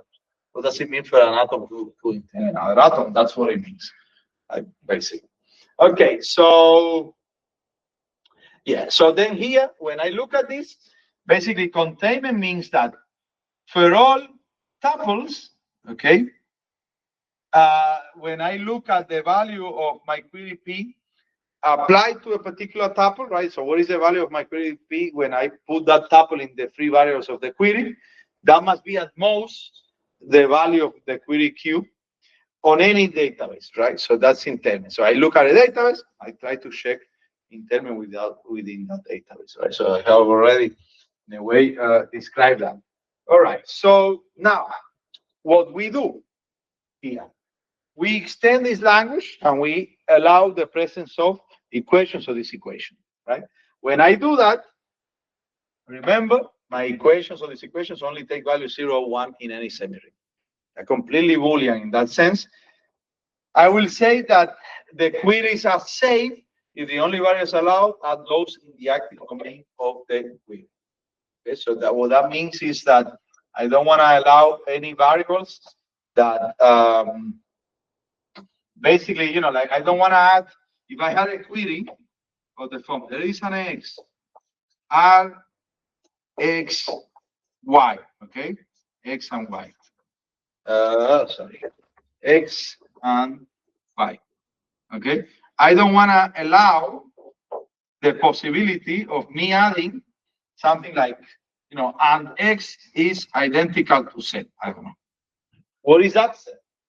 That set did not appear in any of my atoms, right? Like I only have one atom. That set is like some new thing, right? So this can get you in trouble, right? In terms of defining what this is on a database, the semantics of this query can be problematic. So we are not going to allow those guys. I'm only interested in the variables that are actually in relations. Okay. And furthermore, I don't want to allow inconsistent things because, as I said, if I have an inconsistent thing, the value of that query is 0, and then containment is always trivial. I don't care for that. So we are not gonna let those things happen. Then, essentially, as I said, what is an identification or completion? Well, a completion comes from adding either an equality or a disequality for every couple of variables I have in my query. We already saw that. An identification just means, look, if I have that X equals Y is a logical consequence in the classical sense, all right, of the volume of the quantifier free matrix of my query, I want to identify those variables. I want to get rid of all the equations, basically, or even the equations that are in tail, right? I want them to be just like about the same object. I don't want weird equations in tail of different objects. I want a query that doesn't have any of that. And once I do that, I have what I call an identification, right? For every completion, there will be, well, maybe 2 or 3 different, it depends on how many variables are identified, right? But all the identifications will be up to isomorphism, right? Because maybe the query said that, you know, as a consequence of the query, you have that X equals Y, which equals Z. Any substitution that replaces all the Y's by X's or all the Z's by X's or whatever, all of those are possible identifications. But all of these resulting queries are basically the same up to renaming, right? Because if I had the query where the only variable is X, that would be the same as if the query would be with only the variable Y or only the variable Z, right? So we all of these guys are the same. We don't care about the difference there. So good. So here is a little example. You have 2 queries, right? You have 2 possible identifications. Okay, for Q for the first one. You have this one. You have that one. Okay. So one identification is saying, look, these 2 guys are different. Here I don't have to identify anything because you know the variables are different. Another identification is saying, well, look, the completion where I added that X equals Y, okay, gave me this identification. Now, this identification could take 2 possible forms. It could be that one, or it could be there is a Y such as R, Y, Y, and so on and so forth. Those 2 things are the same, right? Up to renaming, so we don't count them twice. We don't need them to be counted twice. That's fine, right? Like this is just the result that we get from completing that. Similarly, P that has only one identification. Well, one up to renaming again, right? But in that case, because this is already determined that these 2 things are the same, that's already a completion. You didn't have to complete them. This is already complete. So all you had to do is do the identification, right? So, okay. So then, the mapping, the notion of a containment mapping here. It's a little bit different from the notion I gave you before. Now I have to add that if the atom appears there, then the corresponding atom also appears in Q, but also if this equation L of X appears in Q1, the atom, which is just the same this equation, but with the images in place of the original variables, is not physically necessarily in Q2, but a logical consequence. This is a more abstract definition than without these equations, right? In that case, I was just looking purely syntactically and combinatorically, but here there is a semantic step. Right? In this kind of mapping, there is a semantic step that I have to check. Right? Basically, well, when are things logical consequences of other? But this step is easy. It's an easy step computational because it just has to do with equations. That's a very easy logic, right? The one that has to do with just implications between purely equational statements of the form x equals y or x equal different from y and so on. So that's something that can be done in very little computational time, but that's the actual definition of this containment mapping. And okay, so then I should also say, just going here, that once I have that, I already told you that before, that once I have this notion of identifications, the characterization of containment, Booleanly, classically, tells you this, that for every Q1, that's containing Q2, for the two queries, even only for every identification of the Q1, there is a containment mapping in this definition I just gave you from Q2 to that identification. Okay. Again, this is something of the form for all there is. Okay. That's a typical example of this thing I told you of problems that have high P2, because this complexity class is something. Something that you can write like this. What does that mean? It says that it's a problem which is in the complement of an NP problem, but that you can solve using an NP oracle. That means that at some step in my computation, I can ask a magic question that has complexity NP and get an answer for free.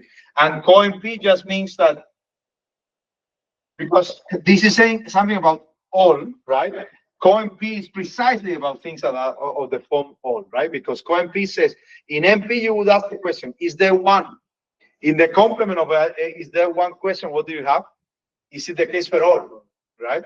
Of a negation, it's a modulo the negation, but like that's the intuition here, just for you to imagine. So that's why this problem is 5 people in complexity, in computational complexity, right?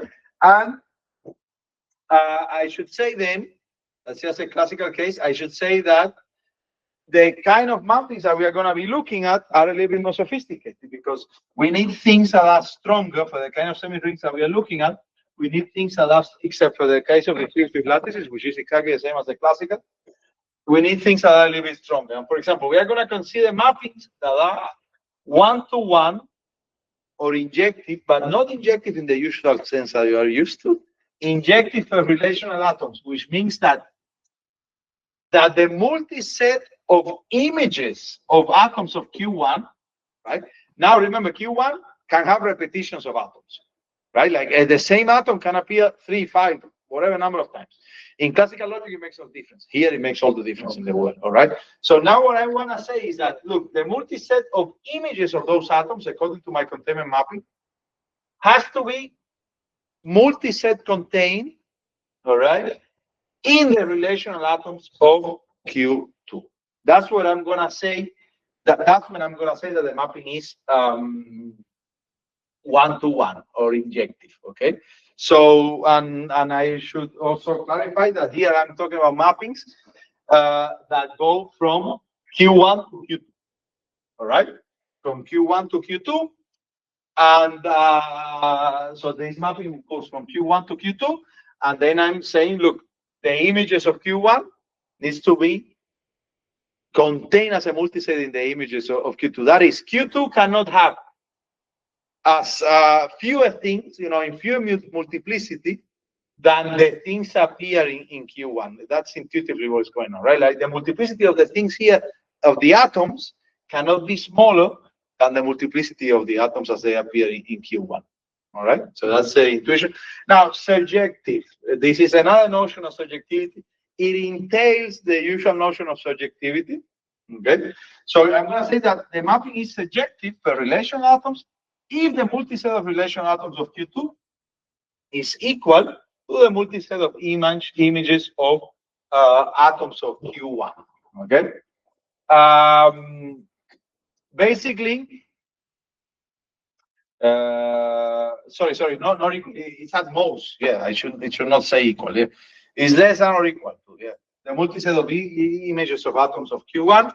Now, subjectivity on these atoms actually also gives you subjectivity on the variables, right? So this is also an observation that one can make.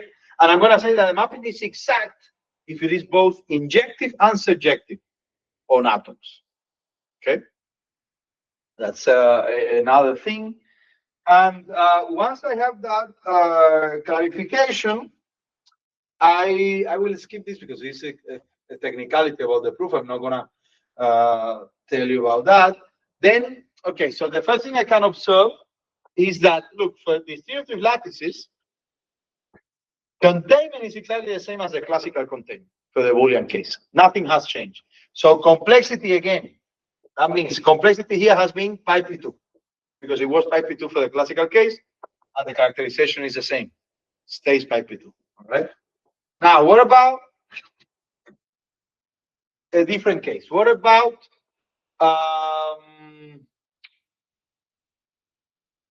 the semiring of polynomials in NX and the semiring of Boolean polynomials, right? These are two of these examples of provenance semirings I gave. Well, it turns out that in that case, for both of those, the characterization is the same, right? So containment is equivalent. So if I have containment here, I have it here, and vice versa. But the characterization now is exactly the same as in the classical case, except, big difference. Now we have changed the kind of mappings that we are considering. It's not just containment mappings that preserve this equation, but now we would need them also to be exact for relational atoms, which meant that it's both onto and injective in that sense I gave you before, that preserve these multiplicities. So for exactness, then, I mean, you can do a proof that basically will show you that, again, we are going to be in pi p2 completeness, right? So you have to modify a little bit the argument for the classical case, but it's not, you know, not super, sorry, not here. I should have said, I have, there we have an upper bound, right? So that means that, not that this is pi p2 complete, but it's in pi p2, okay? It's at most pi p2 in complexity. We don't know exactly if it is pi p2 hard. That means that in these complexity calculations, typically you want to know the lower bound, which is how hard is this problem? Is it at least this much hard? And the upper bound, which is this problem is at most that hard, right? So here we know the upper bound, we don't know the lower bound. I should say that. Right? So there we have something that is not completely exact. Here, on the other hand, for this semi-ring of absorptive polynomials, it's pi p2 complete. Okay, so here we do know everything, right? So it's pi p2 complete. We have lower bounds and upper bound and so on. And here, again, we have changed the kind of mapping. From exact, we have gone to injective. All right? So the mappings that are injective are exactly the ones that I need to characterize containment for this guy. Okay? The mappings that are injective. And again, pi p2. Okay? And this time, pi p2 complete. All right. Then next, for this other semi-ring of lineage, the mapping is neither injective nor surjective or anything like that. It's something else. It's a mapping that for every identification, every relational atom of the identification, in turn, there are more containment mappings to check here, basically, right? So in turn, I have a containment mapping that goes from Q to the identification that contains this RY in the image. Right? This is not, we don't have a, well, sometimes this is called, I think, like total for atoms or something like that, right? Like there is some kind of name, but it's not neither injective nor subjective. It's something else, right? Something sort of prepare a kind of ad hoc for that particular kind of semiring. And then the containment problems in those cases are all in pi p2.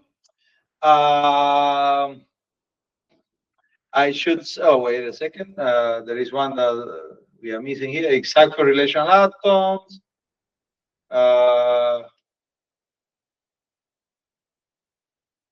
Exact, injective, so this sorb.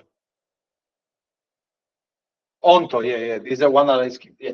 So, and for these two guys, right, for Y and trio, these are two other kinds of semi-rings of provenance that we can get as quotients of NX.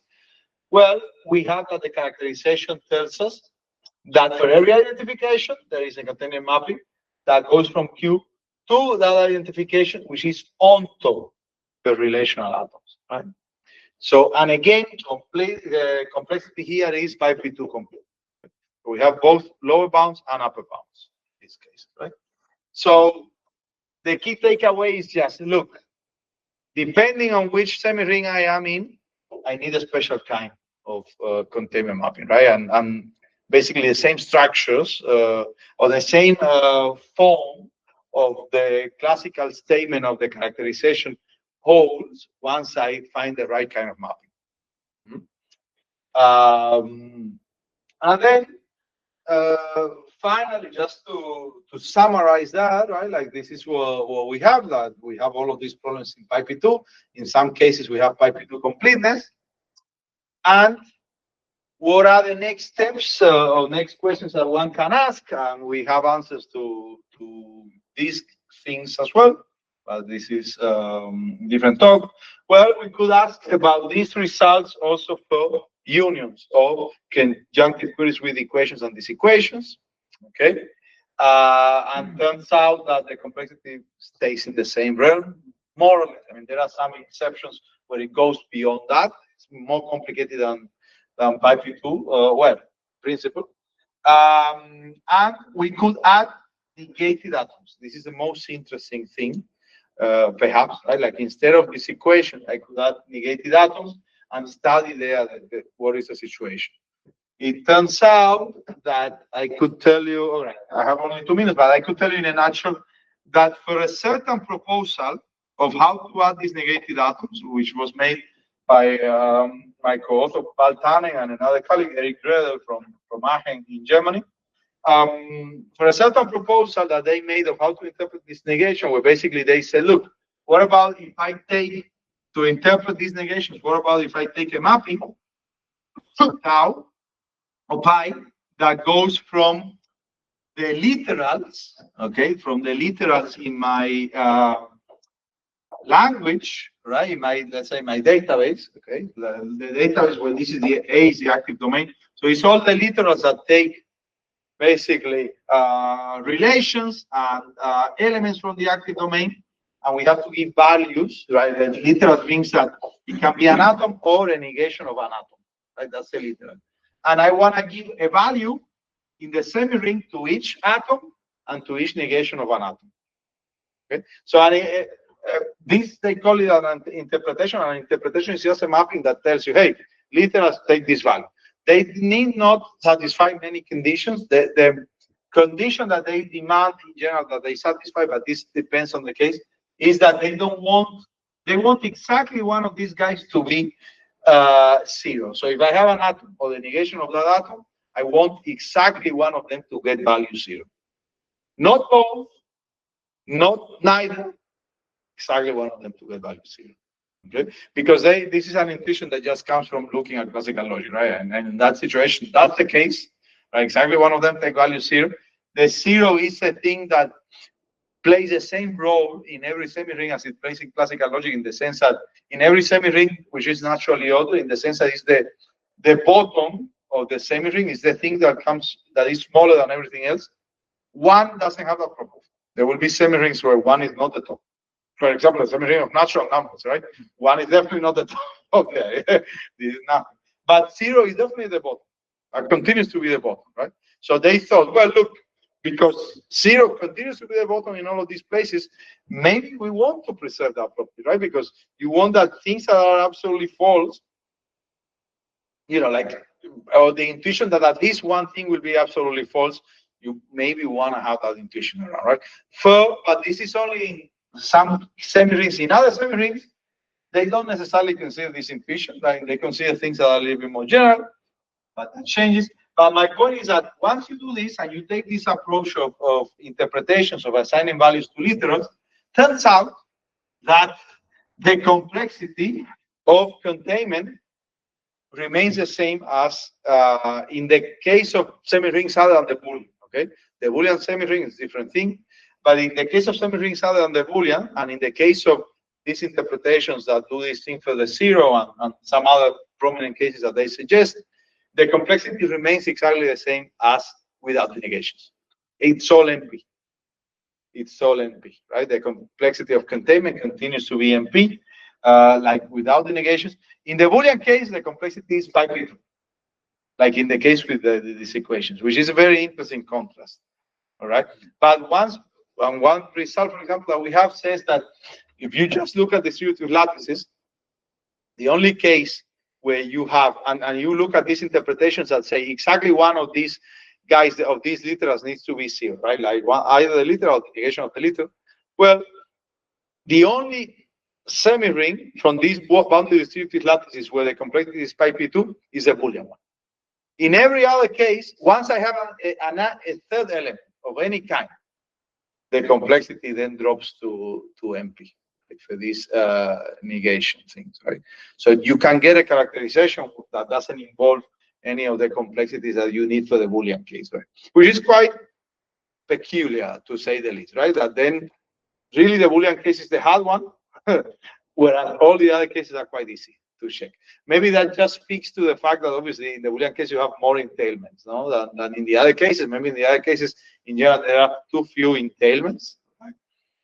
And then it becomes decidable. Well, not decidable, sorry, it becomes easier. Yeah, exactly. I mean, it's decidable in either case, but it's just easier in the cases where I have more elements for the truth value, for example. Okay, perfect. Yeah, so that's basically it. So thank you so much for your attention.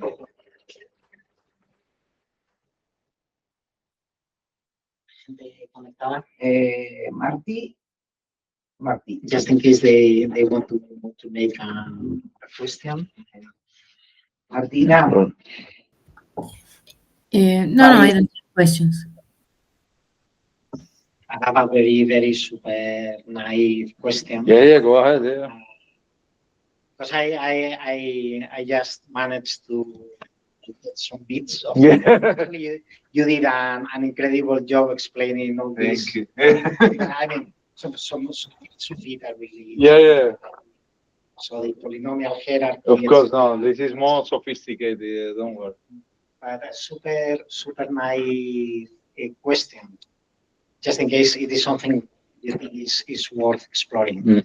So I understand that the whole thing about containments at the beginning was so containment means something like implication. Exactly, implication. Just in the classical case. Yeah, exactly. And classically, you have, I mean, and you look at containment as something like preserving value 1. Correct. Exactly. Yeah. Classically, you have that forward truth preservation is equivalent to backwards falsity preservation. Yeah, good But point. outside of the classical context, so I was wondering whether you have, in addition to containment, some relation which is not forward. Yeah, but backwards. That somehow is different. Probably, I mean, if you fixed everything about the forward relation, but it might give you. So my suggestion is that in a non-classical case, the backwards falsity preservation or the analog might give you another insight. Yeah. This is definitely, you're right that classically, of course, that's one formulation of the problem, but it breaks down, no? Like it breaks apart into different ones.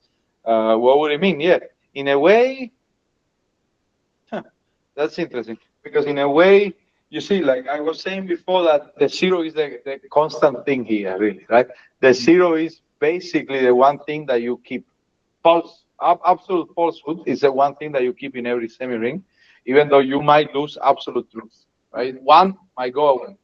So in a way, the good way to formulate any kind of notion, like the way that would be sort of intuitive from the semi-ring point of view, perhaps would be, if you want to draw an intuition from the classical point of view, perhaps would be to do it from what does it mean for absolute falsehood rather than for absolute truth. Yeah.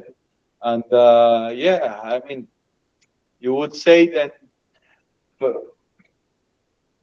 so you might say that, well, okay, so wherever the thing I am entailing takes value absolute false, the other thing takes value absolute false, right? Like the thing that is entailing that thing. Sorry, the thing that is entailed whenever, let's say, whenever P Q takes absolute value false, takes value false, then P should take value false, right? So this would be sort of the contrapositive of P entails Q, right? So yeah, that is a good question. How does that relate? Yeah. Yeah, I tell you this because sometimes in the very easy example. So you have K3 LP. Yeah. And each one gives you like one like part of the story about what's going on with the medial value, and so K3 falls into preservation becomes to LP. Yeah. So they, well, you know. I understand. Yeah. That's a reasonable thing to ask. Yeah, maybe you could formulate containment in a different way. Yeah, and say, all right. So what does that mean? Yeah, what is the complexity of checking that? Yeah, and well, okay. No, there is one caveat. Yeah, sure. Yeah, sorry. There is one caveat. Yeah. Why this maybe is not sufficient in the semiring setting. Because remember, really, in the semiring setting, I want to get to equivalence. That's the point, right? And equivalence really means that they have the same value. P and Q have the same value, right? So if I would just do containment in this other sense that you described, what would I know? I mean, what I would know is that whenever Q takes value 0, then P takes value 0, right? Like something like that. But then if I know that whenever Q takes value 0 and P takes value 0, and whenever P takes value 0, Q takes value 0, that doesn't mean that they're going to take the same value, right? No, perhaps the definition is something like whenever Q takes certain value, then P takes a two. Yeah. It's exactly. It's maybe, but no, this might make sense because maybe you want to get some kind of thing that maybe it's not. It's just that the answer is not 0, but it's something different from 0. So basically, what you would know is that whenever the answer of Q is something different from 0, then the answer of if and only if the answer of P is something different from 0. So they're equivalent in the sense that whenever one takes value non-zero, the other one takes value non-zero, and vice versa, right? So this is some kind of equivalence. Not that they take exactly the same value, but then they take some kind of positive value, to call it somehow, right? Like something non-zero. So I understood that the containment that you were describing was something like, I suppose that in every completion, P takes a certain value. Yeah. So Q must take at least a value, exactly. Yeah. The other way will be if Q takes a certain value, then P, the value of P should be lower. Yeah. No, but then that would be equivalent. Yeah, that would be equivalent to this because then, but you still then need the other, right? So you cannot just do it with a false. But yeah, that's true. Of course, yeah, you could flip it around and look at the other from a different perspective. Yeah. A different way to look at this is by checking whether for containment there is a form that contraposition that works. Yes. The typical thing is that in K3 A implies B does not guarantee that negation B implies negation A. Exactly. So this is telling you that forward truth preservation and backwards false positive preservation, non-truth preservation match. Yeah, absolutely. So perhaps, this is true. Yeah, this is definitely true. Yeah. I mean, there are other things that you could also even consider other forms of containment, which is like this more like I don't know, like what it would mean for application, but just for curiosity, like you could consider, of course, you could say, well, look, what about instead of that being the entailment, what about if I would have just like some kind of material implication and a P O Q or something like that, right? Like maybe I want to check this, right? Like when is that always something? I don't know, like there are versions of this that you could perhaps formulate that would be sort of interesting to know what they would mean, but yeah, I mean, yeah, because in a way, that's some kind of, this is some kind of that, no, like classically, right? So you could take all of these notions classically apart, right, and you could reframe them in so many different ways that then when you are in this sort of non-classical context, they're no longer the same, right? Like they're different claims, right? And then you have to figure out, okay, so but which one is the one that is useful, right? Maybe this one is not going to take me anywhere because maybe this is not going to get me to equivalence, but theoretically, maybe it has some interest to know that, okay, this is not going to do the trick for me, right?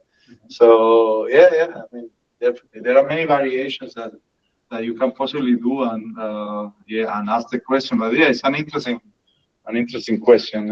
Absolutely. It is. Yeah. Do you know if there are correspondences with these semantics to prove theory? Like, Good question. You know, So this is. I have a PhD student. I have a PhD student now who is looking into this for the last chapter of his thesis, and he's going to Germany to work with his colleague Eric Greder, who proposed this thing, which was basically, look, try to find Gensen calculi, right, for this sort of semi-ring logic, no? Like try to axiomatize these entailments or something, right, in some way.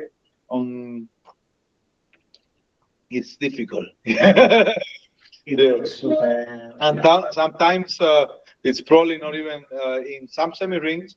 I think that it's definitely not doable because I think that you're going to run into problems with axiomatizability rather immediately. No, simply these equations or so on. Because you know, against Gensen calculi, the idea would be that in the Gensen calculi, if I have gamma arrow delta, right, in a calculus, I want to interpret this arrow as that auto relation, right?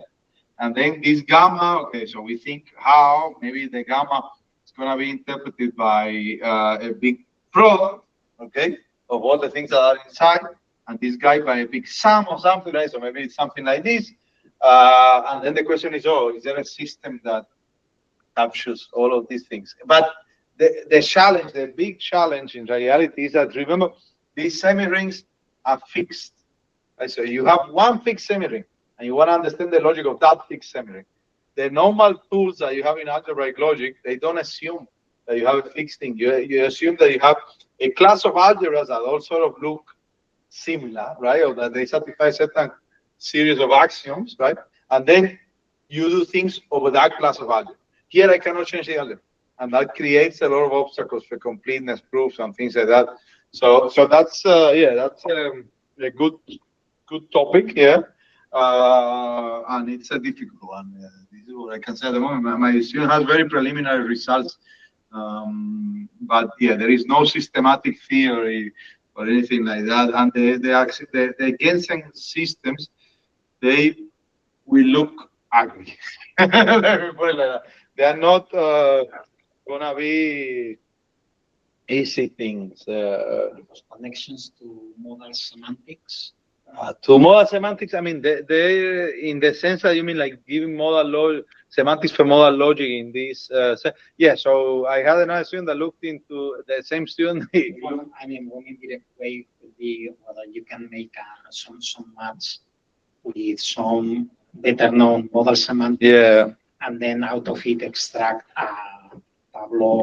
Exactly. Yeah. No, the last time we were thinking about this, what I suggested is that maybe instead of the Gensen system, maybe one other route to look is some kind of tableau system for these semi-rings. Of course, with tableau rules, you know, if you look at the modal logic literature, the many value logic literature, the tableaus that actually work well, they're for finally valued things, right?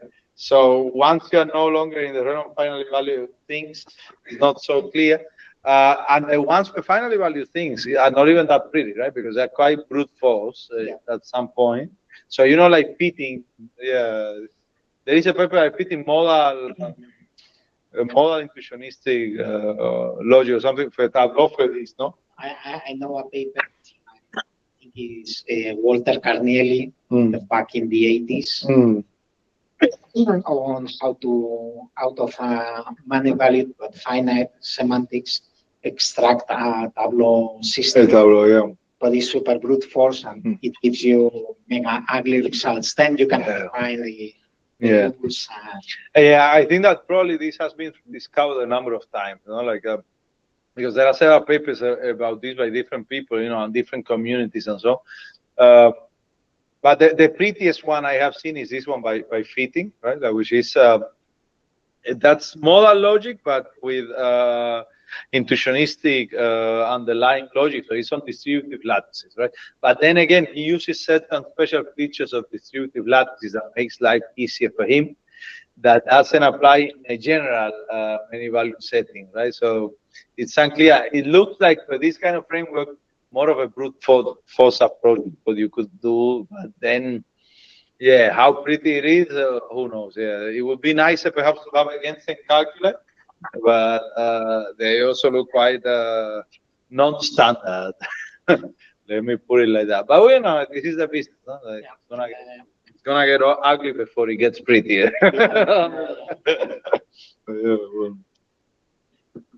Okay. So thank you very much. Thank you. Thank you, guys.